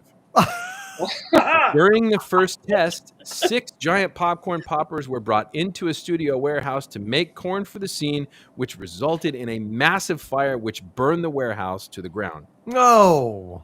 The popcorn was sprayed with borate, a chemical fire retardant, after it had been popped to reduce the risk of the house set and surrounding areas catching on fire. This became a problem of itself when cast and crew were eating the popcorn, complained of its poisonous taste. Oh my gosh. Oh, jeez. Using conveyors, blowers, and hydraulic lifts, each of the giant poppers cranked out 2,400 pounds of corn per hour, forcing a total of 140 tons of corn into the 2-story set, exploding windows, busting out doors, and bringing down walls. And yet, it was still not enough popcorn. An additional 90,000 cubic feet of corn was brought in to flood the set for close-ups and the aftermath shots, which, according to producer Brian Grazer, was enough corn in total to feed almost 750,000 moviegoers. 5 cameras and 3 takes covered the sequence, with the collapsed house being able to reset itself each day of shooting. How about that? Wow. Wow. That was the big gag of the movie. But I remember seeing this movie when I was really little. I think it was on HBO or something like that, and I thought it was a lot of fun. I had no idea who Val Kilmer was. I guess he had done Top Secret before this, and that was about it. But this is a fun movie. It's got an amazing soundtrack, which unfortunately was never officially released. But you can find all the tracks somewhere, probably on YouTube or Spotify or something like that. But yeah, this is a fun movie. It's a favorite. I watch it, once a year or something like that. And I used to live in this area in Southern California. So I had a friend in elementary school when I was about 6 years old. His father worked for JPL. So we used to go to these places like Caltech and JPL, and we got to see all these cool computer rooms with, spinning tape wheels and stuff like that, just like you see in the 80s movies. They were all there. We used to walk through them all, and we got to check out all the cool stuff they were building, rocket engines and stuff, the stuff we could see. Wow. But yeah, this movie just kind of reminded me. This movie is it's just part of that era of that very early state, science kind of rocket engine, type rocket technology, and like Tron, and early computer technology and stuff, and lasers. It's very, very a product of its time. It's a lot of fun. It's hilarious. It's well directed too. At first, I downloaded the original script for the movie and I read the whole thing, the original script by Neil Israel and Pat Proft. And there were a lot of things added that were very funny. Like there were some raunchy sex jokes that were in there. There's a scene where Chris is banging that gal, and it's hysterical. It's really funny, but it kind of doesn't really have a place in the movie because what she made it was more a little like a bit more innocent, and a bit more endearing. So removing the overly overt like Revenge of the Nerds, sex jokes and stuff, I think it was appropriate. Originally in the script, also the early test footage of the crossbow weapon going off. It was more specific. In the movie, it just kind of targets a random guy that's having lunch. But in the script, it was originally a dictator of some South American country or something like that doesn't exist. Probably Valverde. There you go. Right. Cool. Shared universe. Anyway, but yeah, it's a lot of fun. And if you guys haven't seen this movie, check it out. It's cool. You'll like it. It is, and also interesting note. The MILF in the movie. You know the one I'm talking about, the one that winds up with Laszlo. Oh yeah, Patty Darville. Yeah, she is quite a kind of a legendary figure of her time. I mean, a lot of men lusted after her, including the guy that wrote Wild World and Morning is Broken, Cat Stevens. Cat Stevens. Wow. He wrote the song Wild World about her, and even wrote a song with her name in the title of it, My Lady d'Aubervilliers. So Wow. she totally like stomped all over his heart and was immortalized in a number of rock songs. And no idea. Yeah, just a little interesting trivia. I knew Rob would like that. That's awesome. Yeah, but man, that Devouring the House was incredible. I couldn't figure out. It's like, Jesus, that can't be a model. That's real. The house, no, it was real, and the set was built on an I-beam, and they would just raise and lower the I-beam, which would collapse certain sections of the house, and they could just reset it every day, and that was it. And it was Ron Cobb that came up with that idea and the way to do it. Designer of Star Wars, Raiders, Conan, Close Encounters, and the DeLorean Time Machine. Absolutely amazing. That's so awesome. Rob, what did you think of this built movie? to be destroyed. Oh, what was that, Jill? So the house was built to be destroyed. That is really amazing. Yep, and rebuilt every day. Golly, That's that's amazing, man. Old style filmmaking at its best.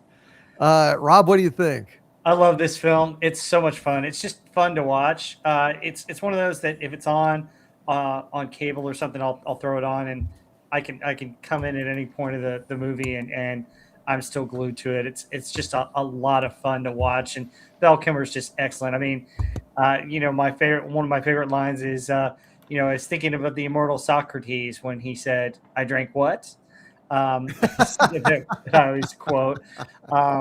But yeah, I love the soundtrack on it too. I mean, probably the reason why you don't have it out there because, I mean, I'm surprised Don Henley's All She Wants to Do Is Dance was on it. and then One Night Love Affair by Bryan Adams, and then of course the ending song to the film, which fits it to a T, Tears for Fears, Everybody Wants to Rule the World, which is originally the original title for that song was Everybody Wants to Go to War. And if you listen to it, it's about kind of what the underlying theme of the movie is. So it's kind of funny. Coolidge says she picked that on purpose, and when she said they picked that from the beginning of when the production started, and then in the middle of the production they got really big and the track became expensive, and then by the time they were actually finished with the production, the track price went down because they were lowering in popularity, so they ended up getting the track. That was how they were able to afford it. That's awesome. But yeah, it's so much fun. There's so many great 80s actors that you see in here that they're in the background that I love to find, like Chosen and some others. But I just enjoy this movie because it's got a little bit of everything from the 80s. I mean, you've got the geeks, the party guys, getting bullied and then getting revenge on the bully in a funny way, using technology, using your smarts. I just had everything. And it reminds me of everything that was good and fun about the 80s. The other thing about it is, the practical effects. I mean, you could tell that it was real popcorn there, but I didn't know all the tricks that they did with the house. That was really cool, Gary. But yeah, they specifically chose Orville Redenbacher's popcorn because it was shown to have popped the largest of all popcorn kernels. Yeah. I also had to keep the birds away from it. Oh, with the poison. And then everybody ate it. So yeah, jeez, that's like absolutely bizarre. You know that they were able to do that. Incredible. And I really liked Laszlo. That was kind of like my favorite. Yeah, best character I think. Yeah, he was a great character. Loved him. Yeah, he reminded me of the vampire guy. It lives behind the red door in the IT crowd. Yeah. That's probably where they got the idea. I definitely saw that 5 inches in the next 2 years. yeah, it's pretty obvious Big Bang Theory and IT crowds were inspired by this movie. I think so, and I loved it. It just getting in the little car and going on the track and seeing the skull and cross. I mean, it was just all awesome. real. That's all based on that real guy. Yeah, son of a bitch. He literally set up an office for himself at Caltech and would go through the steam tunnels to get to his office. And the things that they found there, they took photos of. And Martha Coolidge said, I just want all the stuff that this character, this real guy who they interviewed, did in this basement. I want you to put it in the real place. So all the graffiti, all of the weird symbology, the weird posters, the artwork, that was all done. That was all documented from real stuff from Caltech. That was so hilarious and so cool. Awesome. I loved it. Yeah, all that graffiti in the dorm. Yeah, it's very funny. Very funny. Heather, what'd you think? Yeah, this movie's so much fun, and it manages to be really intelligent at the same time, and have great quirky characters. And just watching this and watching Starfleet Academy, like look at the difference. Like they're both kind of the teenage to early 20s range characters, supposed to be really smart, and look at the huge difference in this, like how they're portrayed, the dialogue, the writing.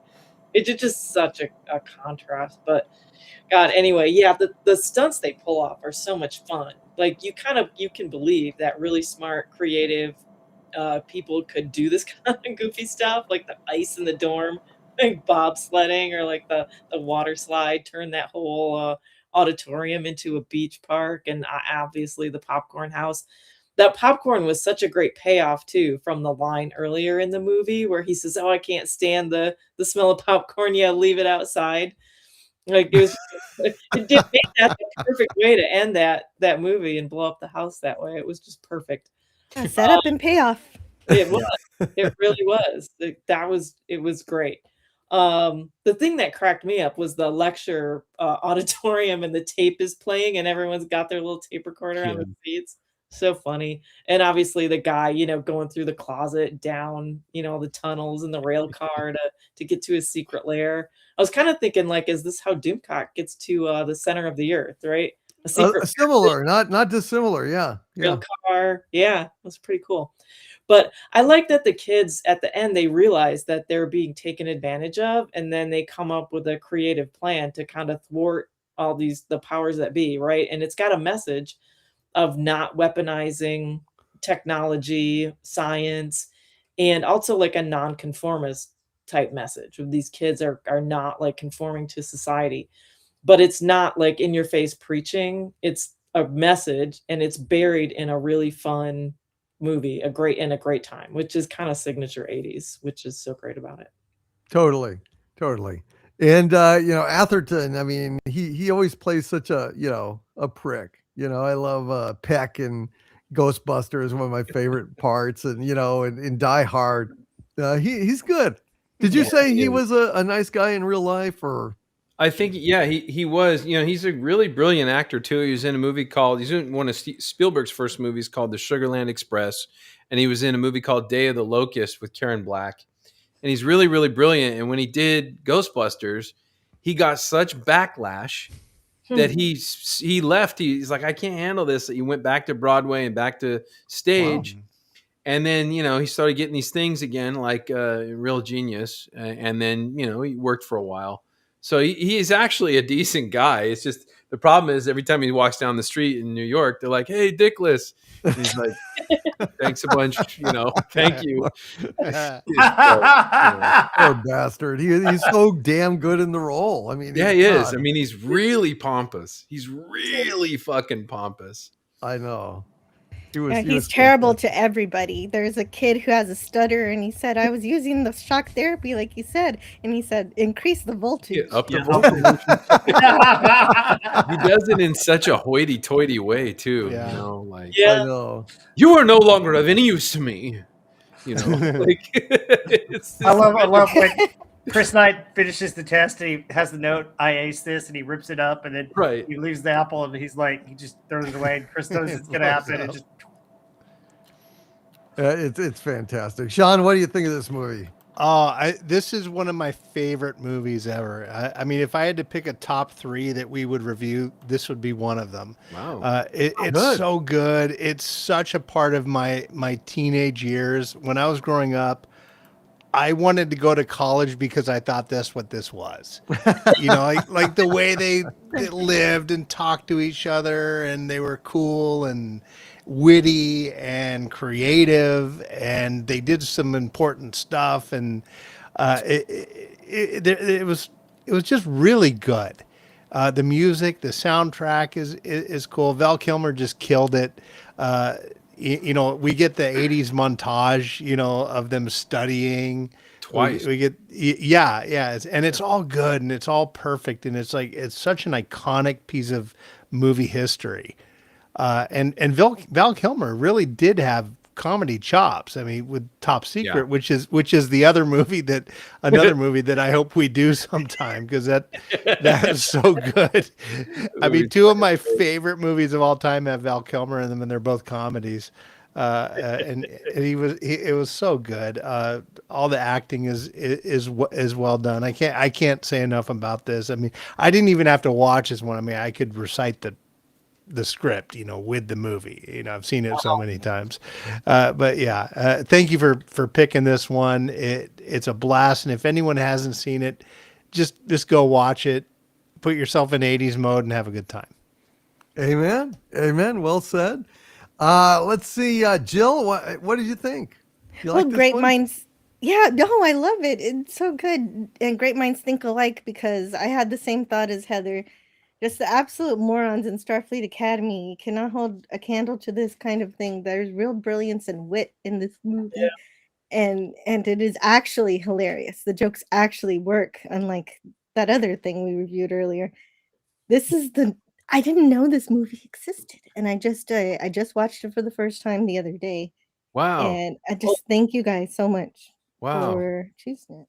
What a treat. Wow. It was a treat. It was exactly what I needed to repair my broken heart, and it's fantastic. And I lost it in one point when the kid kept going to class and everyone left their tape recorders to capture their lesson until it builds up, and it's not just one time comedy. They understand comedy comes in threes, so eventually it's the teacher also has his tape recorder, and everybody's tape recorder is recording his lecture. And this is funny to me because I did this in college. I couldn't always go to class, so I just threw a recorder under the teacher's desk. And I came back later and I picked it up. And so that's real. Yeah, that That's scene a where real thing. where the lesson is a recording and all the students are recorders. Yeah. Yeah. Except for that one kid. He's the only one who always showed up to class. Yeah. Well, the professor's is on a reel to reel. Yeah. Yeah, and Yeah, I'd that was a even good Take say notes and listen carefully. this qualifies as hard science fiction because it's so completely believable, even though, it did say in the production they got some things wrong on purpose because they didn't want to inspire someone to actually build a death ray.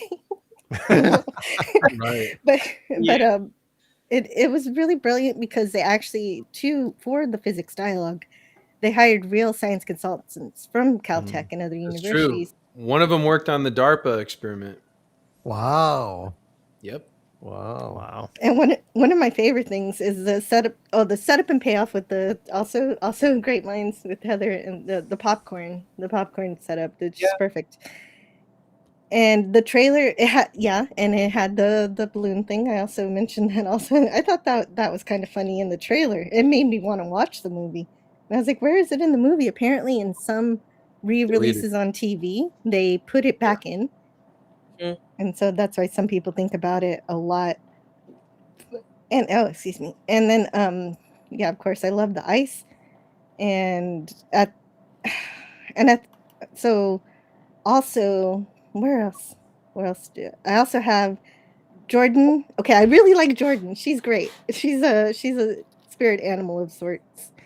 And she does a lot of fun stuff in this movie. I like the way she talks. Her mouth cannot keep up with her brain, and she's fantastic. I like the Madame Curie name drop because they had a Madame Curie lookalike contest, because it would actually be a great lookalike contest because actually she wore pretty much the same dress every day, and so the costume is actually pretty easy.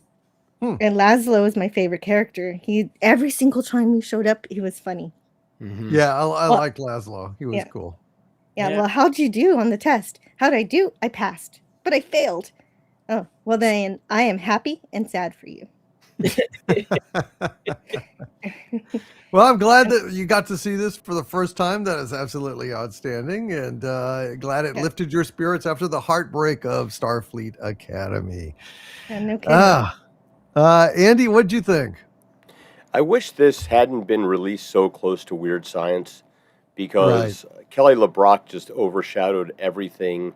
You had the similar content, and everybody just wanted to go look at Kelly LeBrock numerous times. And I went to see this. There's a college theater that was $2, and so I would go hit that one because I was poor and didn't have any money.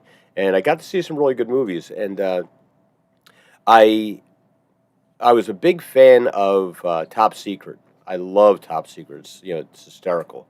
And when I saw Val Kilmer was in this, all right, I'm going to check this out. And I really liked the kind of like slacker attitude that he had, just kind of like doing whatever came along, because that was kind of me in my senior year in high school. I had 34 detentions. So it was pretty close to life for me, except for the weird science part. And by the way, there's no death lasers or anything down here at Xanadu, so nobody has to come looking. I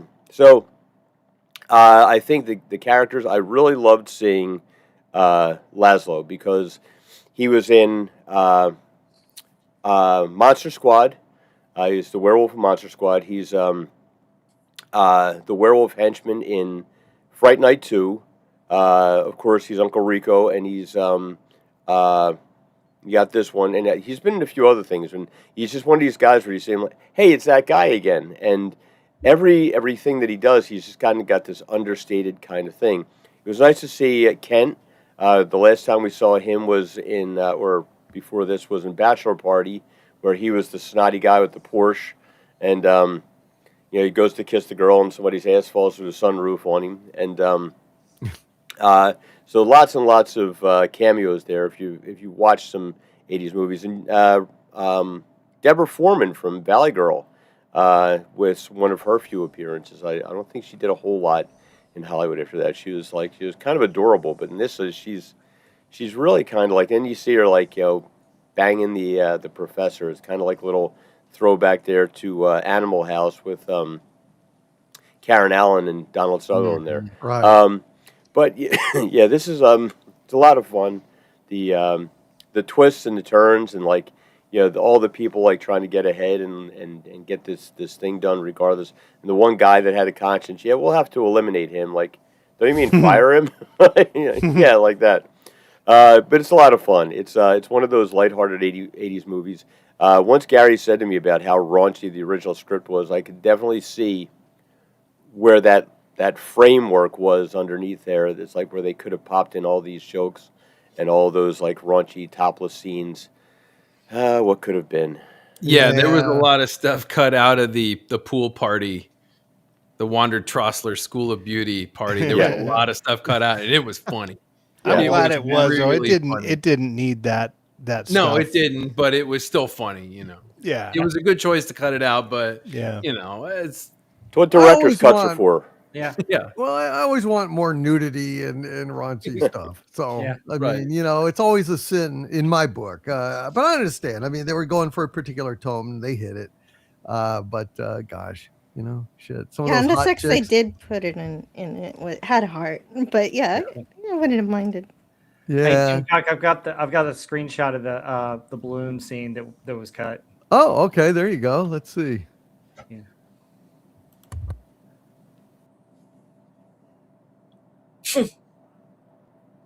Yeah, he was using this is a chair. books like encyclopedias to weigh himself down, and he kept throwing them off.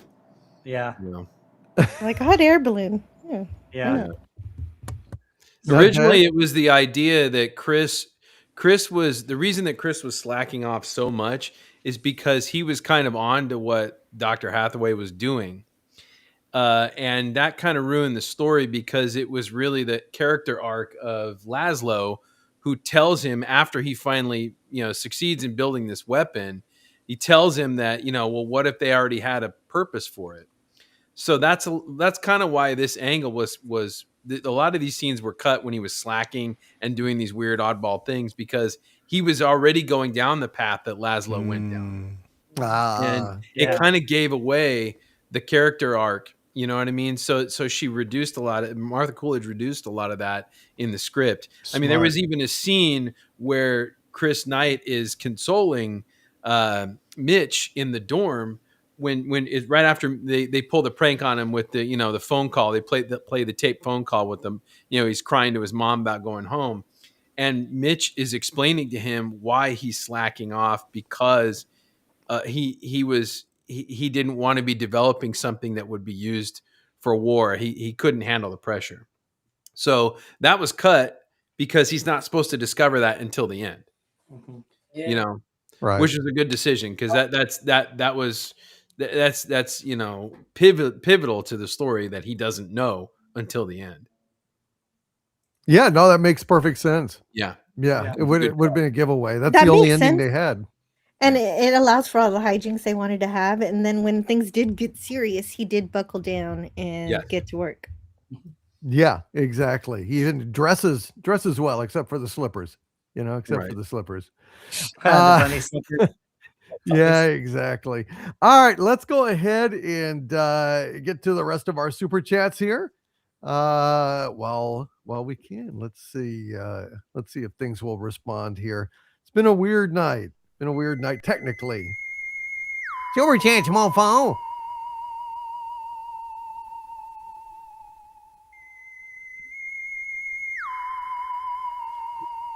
All righty, folks. Let's go ahead and get to it. Thank you all for your patience. We appreciate it. And descend into madness with a $5 super chat. Hail, my friend. He says, to be fair, this is so long after the Deep Space Nine finale that the Gem Adar could have been redesigned, made to be normal. Well, I mean, I don't know, maybe, but what would be the motivation of that? You know, It would who would be, do it? I would think it would be Odo because he goes back to the collective, the other founders, the other things. He goes into that ocean, you remember? And he might say, "Let's stop. Let's not enslave the Jem'Hadar anymore. Now they're not addicted to Ketracel White, and maybe now they can reproduce." But this show has no creative intellect or imagination to pull off explaining that to us. No, nor were they aware of it. So it's just us like covering for them. 10 Rays Tube with a $4.99 super chat. Thank you, 10 Rays Tube. Says Star Trek is being used as a tax write-off. Tens of millions of dollars for junk. Maybe so. Maybe so. I really couldn't. I mean, that's as good a rational explanation as I could come up with for why this thing sucks so fucking bad.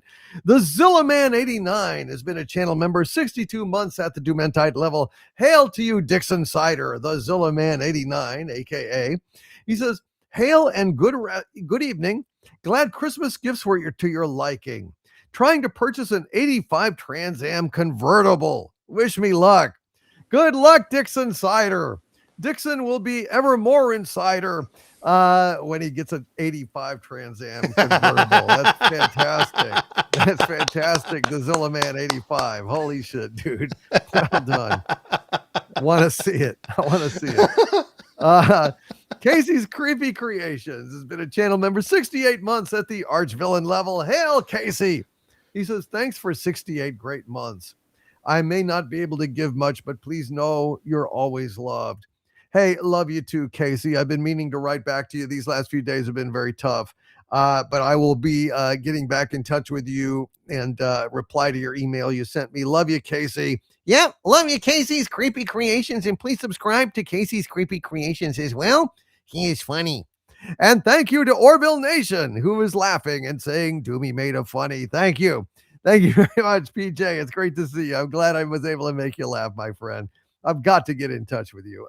My life has been chaos, absolute chaos, dude, for months. So that's why the radio silence. But I've gotta, you know, I gotta get back in touch with you. I apologize profoundly, and everybody who I owe emails to, and there's a lot of you out there. Just bear with me, dude. It's been rough. It's been rough ever since October. It's been very rough. Tony Stark, CEO, has been an arch villain of mine for 43 months now and a guest on the show and just an overall great guy. Hail to you, Tony Stark. He says, has it been really that long? Guess I'll chime in with this one. Real Genius is one of my favorite movies from 1985. I'd even say top 3. I'm sure your discussion of it will rock. I will keep grinding, my friend. 3,500 subs. Congratulations to you, Tony Stark, CEO. You should be very proud, my friend. Very proud. Robert Moschel with a $2 super chat. Hail, Robert Moschel. He says, Star Trek Academy. Great parody of Star Trek. R.I.P. Star Wars. Hail to you, Robert Moschel. I don't think they mean it to be a parody. If they did, maybe it would actually be good. But no, I think they meant it to be an evolution. An evolution, Robert. Isn't that sad? Isn't that fucking sad? I wish they would evolve some fucking light bulbs for their shit. Redwood the Elf with a $10 super chat. Hail, Redwood the Elf says, consider Leaflet took only 30 hours to make, put them in the box, compared to hiring an animation studio, musicians, etc., to produce it. Not everyone has that kind of dough, after all. Using AI right. Yeah, I suppose that there are right ways and wrong ways to use AI, but the technology is advancing so quickly, it's scary. But on the other hand, if it's just not affordable because, you know, you're basically making a town of 50,000 people with every AI, installation. Holy shit, guys. Holy shit. Not to mention all this fucking crypto mining. It's ridiculous. This world, I don't know. Welcome to 2026. Paula Veter Gamer with a $9.99 super chat. Hail, Paula Veter Gamer. He says, hail all. Just a heads up on the AI business. Estimates on how much of a bubble is anywhere between 25 and 600 plus $1 trillion. That's with options and shorts taken into consideration. Economic oops. Seriously? Did you mean billion? You mean trillion? No way. 25 and 600 plus trillion dollars? Wow. I don't know. That's pretty fucking weird for, cat videos and Star Trek parodies, but well, I guess welcome to the future. Trevin Lane with a $20 super chat. Hail to you, Trevin Lane. God bless you, sir. Trevin says, for reference, I have used AI to make game aids for D&D, including a world map, and I'm not a skilled artist. I got my niece, a skilled artist, to comment about how good it is. AI is a tool, not a replacement for actual skill. Absolutely. I mean, a lot of, graphic designers, people that, went to school to, have the technical wherewithal to do graphic design and implementation were put out of business almost instantly by Photoshop, which made all of their, difficult, skilled labors, simple. You could do it with a few clicks on a computer. I think that this is also the way. The problem is that AI can simulate talent. It can't really be talent, but it can get far enough into the process that, it starts knocking really creative people out of work. And I don't know. It's a fucked up thing, folks. It has opportunity and peril all at the same time. Darksaber Force has been a channel member for 37 months at the Doomentite level. Hail to you, Darksaber Force. He says, my Lord Doomcock, you say you're a console player and don't like playing on computers? Let me introduce you to Steam Machine. Well, I've heard of Steam Machine, Darksaber Force, but I also heard it's going to be like $1,000. Estimated price for a Steam Machine? Holy shit, dude. I don't know. I don't know about that. Maybe a Steam Deck, but $1,000 Steam Machine. If that estimate holds true, a little too rich for my blood. Hail to you, Darksaber Force. And Trevin Lane with a $10 super chat. Thank you, Trevin Lane. Says, Kathy can't take responsibility. It destroys her rep if she does. She is the living example of Dunning-Kruger, as she was a competent producer, but doesn't have a creative bone in her body and an ego. Well, thank you, Trevin. I think you went to bed and you aren't here to hear these, but really appreciate you, Trevin Lane. I think you're pretty much a producer tonight, brother, and I thank you for it. Hail to you, Trevin Lane. Hail to Clint Skinner, who gifted an Overlord DVD membership to this channel. What a great guy you are. Hail, Clint Skinner. We really appreciate it, buddy. And Aaron Pipes, 76. At last I've gotten to you, Aaron, and I thank you for being a producer tonight on Pop Culture Breakdown. Aaron Pipes, 76, says, with a $10 super chat, two $10 super chats, remember KK wanted the original Star Wars characters destroyed so she could see her characters and her vision reign supreme. The only ray of hope is what Gary pointed out. Disney is redoing Galaxy's Edge. Does anyone think for a second that KK is happy about that? I think Furious does not even approach her feelings. Aaron Pipes, I believe that you are absolutely correct in that. And I think it does indeed signal that, with her exit comes a changing of the guard and all of the things that implies. And Aaron Pipes with a $50 super chat of supreme generosity. Thank you so much, Aaron. Aaron, I hope that you are out there and you are listening. Sorry about the false alarm earlier. I just wanted to salute you and say thank you for this before I read it. But Aaron Pipes with a $50 super chat says, didn't Iger tell Filoni that the Star Wars franchise must succeed? I suspect that Filoni has clear orders and essentially knows that failure is not an option. After all, does anyone believe that Disney does not know what the problems are? Do or die. Do or do not. There is no try. Dave Filoni knows that. He should know that, by God. Hail to you, Aaron Pipes, executive producer tonight on Pop Culture Breakdown. And Kurt James with a $20 super chat. Hail to you, Kurt. Kurt James has picked up the first 6 Star Wars films used on DVD and was watching the original series season 2 on DVD today.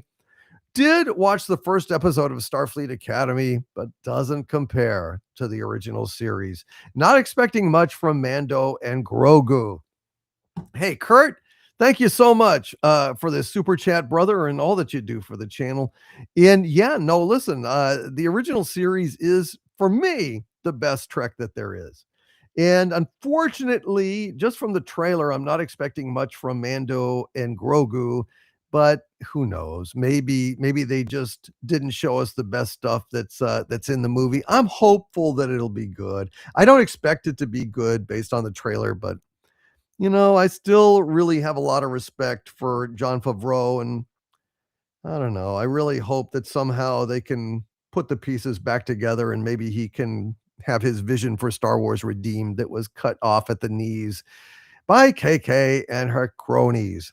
Jack White, executive producer deluxe, with a $10 super chat. Hail Jack, he says, reminder that these so-called progressive ideas, idiots like KK, Iger, and so on, love to champion originate from some of the biggest drapists, PDF files, and freaks of the 20th century.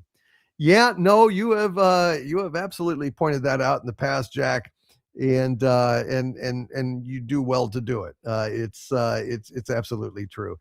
Jack White then adds with two $10 super chats and a $5 super chat. And thank you, Jack, for these. Gosh, you are beyond an executive producer tonight, brother. Thank you for the support.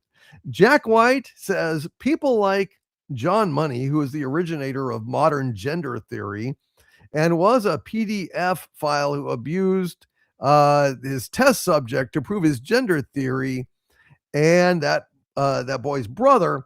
And John Money ended up proving the exact opposite of what he was claiming about gender is actually true. Nature does play a factor. It's not solely nurture. I would agree with that entirely. And Jack adds, and the other couple of people I would use as examples, I can't mention in super chats because of YouTube censorship. F YouTube, says Jack White. He's trying to make a point here. Hail to you, Jack White. I appreciate that, dude. I appreciate what you're saying. And Jack White then adds with a $20 super chat, my lord, I just sent you an email with some facts about the other people that I can't mention and the things they did because of YouTube's censorship. Please read it out to the panel and chat if you can. Thank you. Well, but if YouTube bans it, I will try to read a redacted, slightly curbed in thing.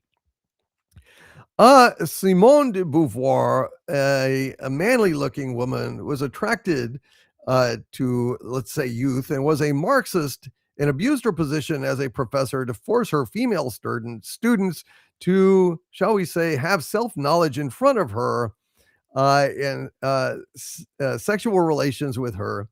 Came from a wealthy Christian family, and Harry Hay, founder of one of the first LGBTQ rights organizations back in the 20s, pushed for transforming society, pushing for straight people to act more like gay people. He advocated for gay people to not conform to societal norms, wrote about how gay people were God's chosen people and were superior to straight people. And some of the biggest degenerates of the 20th century, and that's not going into activists who have been praised in mainstream society, like Harvey Milk, who dates a bunch of teenagers, one of whom committed suicide. And yet Harvey Milk is praised to no end, says our friend Jack White. Thank you, Jack. We appreciate that. And God bless you, brother, for the support. Jack White also says with a $10 super chat and a $20 super chat and another $10 actually two more $10 super chats. Jack, dude, thank you, sir. All right, here we go.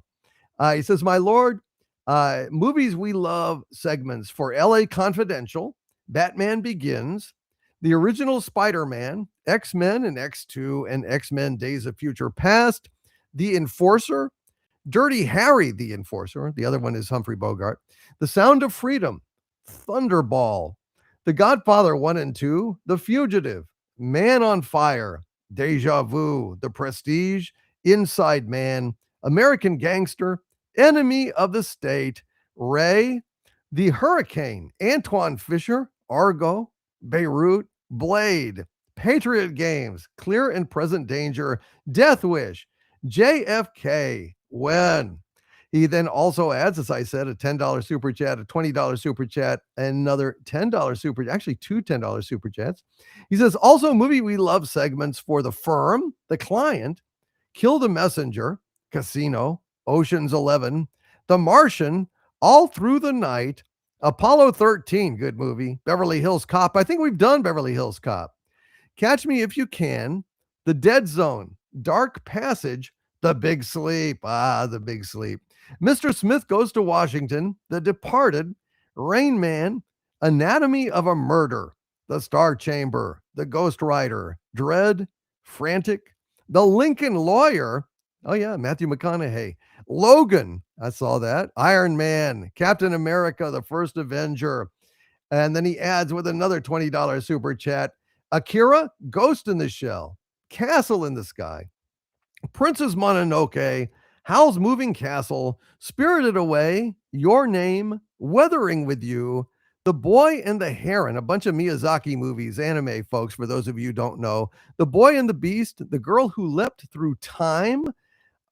These are all some great, great, great stuff. What I'm going to do is I'm taking a screen cap of these and, I will consult on these and see, run these up the flagpole, as it were, and see what support we get for these. The anime is a long reach, a bit of a stretch here, but the other ones, a lot of these are absolute classics and definitely within the realm of possibility. Jack White, hail to you, Jack. Thank you for the super chats and for the suggestions. Yeah, I also going to do a screen cap of this one here. Okay, and let me see now. I got to find where I was. Hold on just a second. Jumped on me. Your Muslim uncle. It's been a channel member 59 months now. Hail to you, your Muslim uncle. Says KK gone and we're all here. What the hell do we care? Well, I'm always hopeful. It's been my mission to try and save pop culture as best I can. And I know it's a difficult lift. But I have to hope, because I'm a sore loser and I don't want to just abandon all of this stuff to these cultural vandals. I would love to see it swing back around. So I'm knocking wood and I'm praying and I keep on calling out things and I keep hoping. Maybe I'm crazy. Who knows? Silent Watcher with a $5 super chat. Hail to you, my friend. He says, it's been a while since I've left a super chat. I'll go ahead and break that tonight. Hail to you and many thanks, Silent Watcher, for that super chat, brother. We really appreciate it. Aaron Pipes, who is an executive producer tonight. Hail to you, Aaron Pipes, with a $10 super chat. Thank you, Aaron. Says, last super chat, where is Mexican Iron Man? There is only so much rabbit chicken barbecue he can make or sell, and he needs to explain where my brother is. I need my school uniforms and bikinis. Hail to you, Aaron Pipes.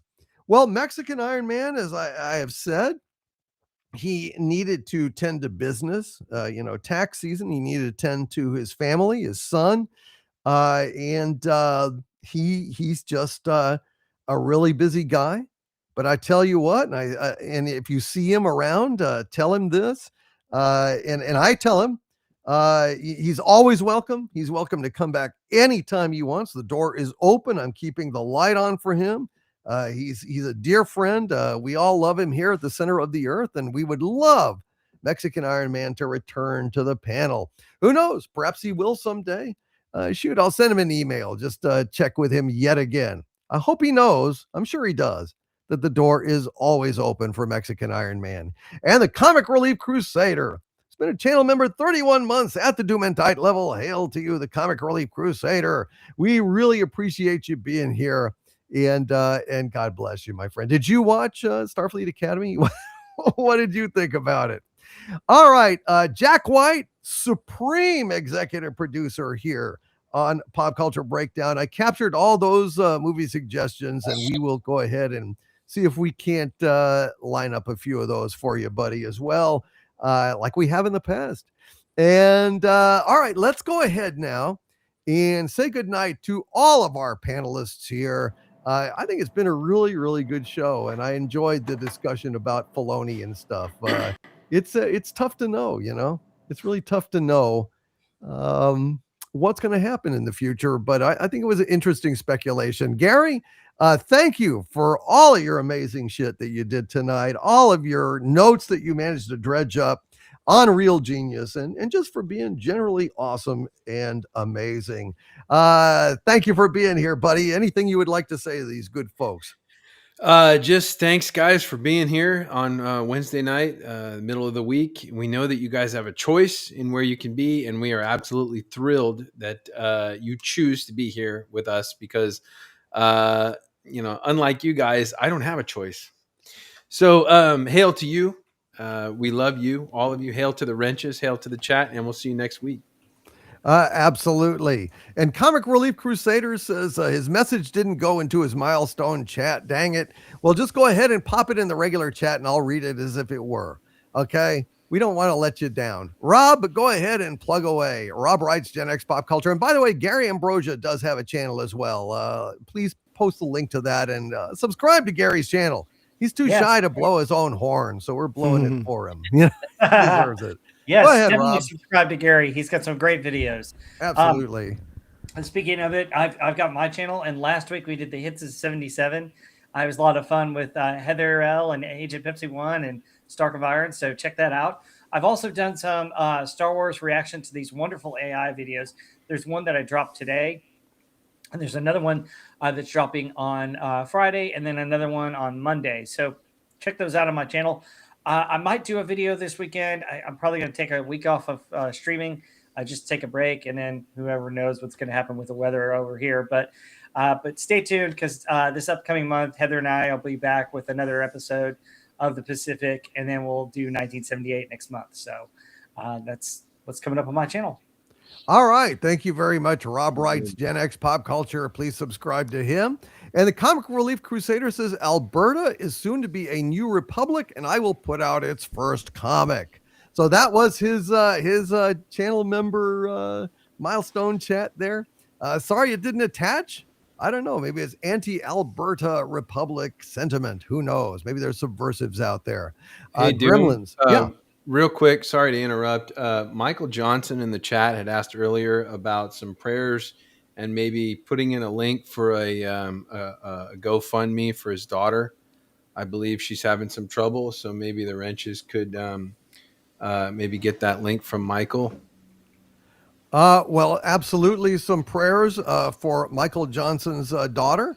Yeah. And may she let's go ahead and keep her in our prayers, folks. She is ill. She had an accident or an incident? I don't know. I'm not sure. I just saw that he was asking for some help. So Kurt James is saying prayers to Michael Johnson's daughter. Absolutely some prayers. And if the wrenches can find a GoFundMe, they can go ahead and pop that in there. Thank you, Gary. I appreciate that. Sean, go ahead and plug whatever you would like to plug, my friend. Yeah, actually got a couple this week. One is my channel, the Sci-Fi Model Guide, which I will get back to, everybody. And I'm going to be doing this pretty soon. Oh, wow. We're going to be doing the Reliant, and we're going to be doing that for Tony, who says hello, and Tony Stark, who's had some really good success in his channel, and he's been asking for a Reliant, so I'm going to be doing that. And the other plug is you can find me on Saturdays where I am on Admiral Teague's channel where we are reviewing Star Trek, Saving Star Trek. We're in the middle of season 4, the final season. And folks, if you haven't seen Star Trek Enterprise, go watch it. It's I think one of the most streamed shows on Paramount Plus right now.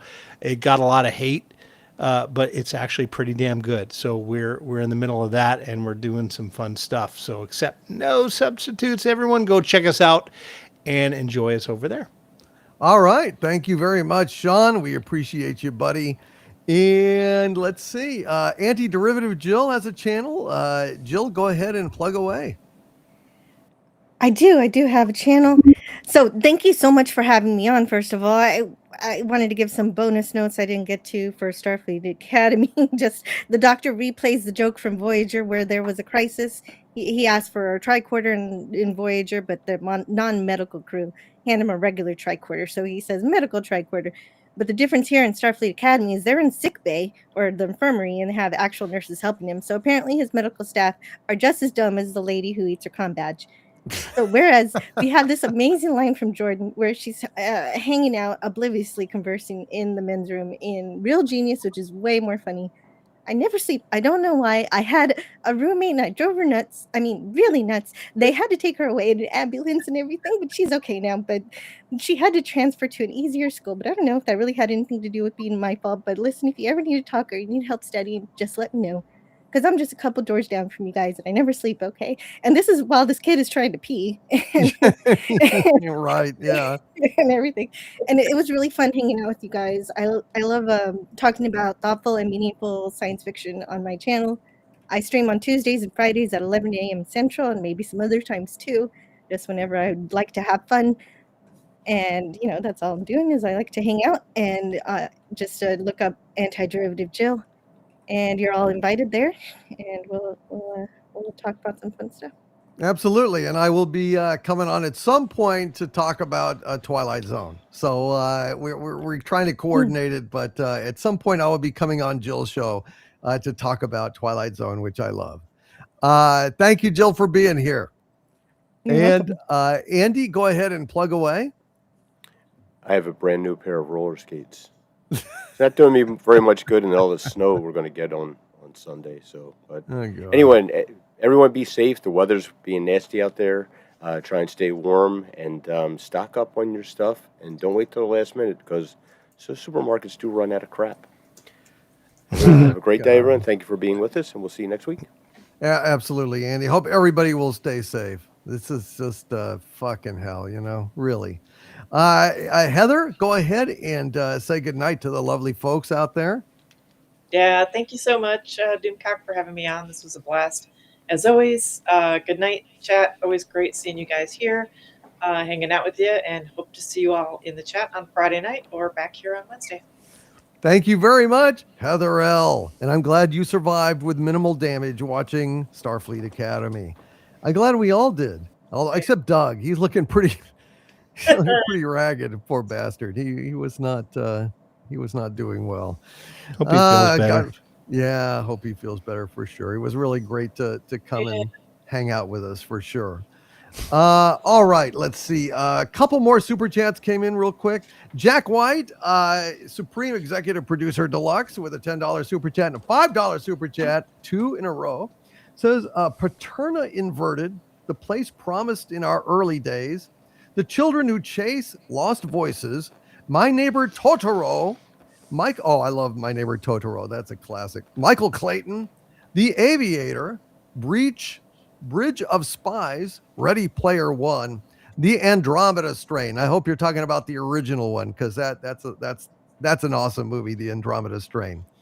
He says, and if you want to know how you're in for a good time with Castle in the Sky, the movie literally opens up with a group of sky pirates raiding an airship.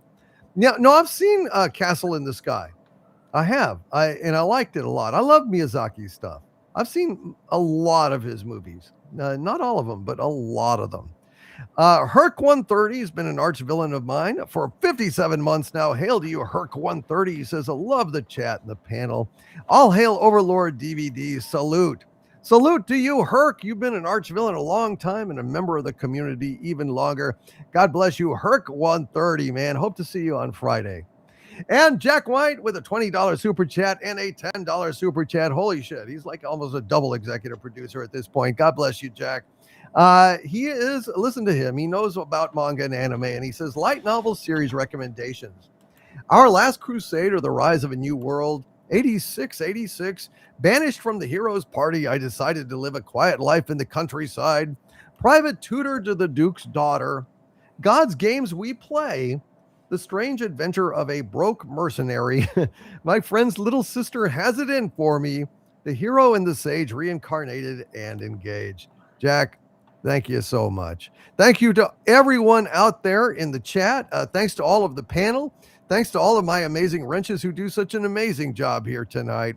We love you all. And again, prayers for Michael Johnson's daughter.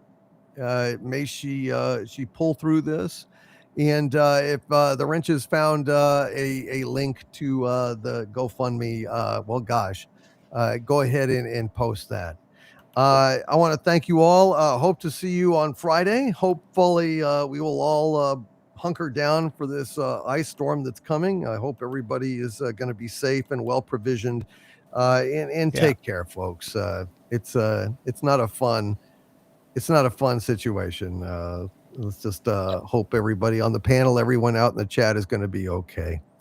From the center of the earth, this is Dictor Van Doomcock and my panel of pop culture pundits bidding you all, my friends. Oh, yes, stay angry, but also, by God, stay a little hopeful, too, while you're at it. Can we? Can we stay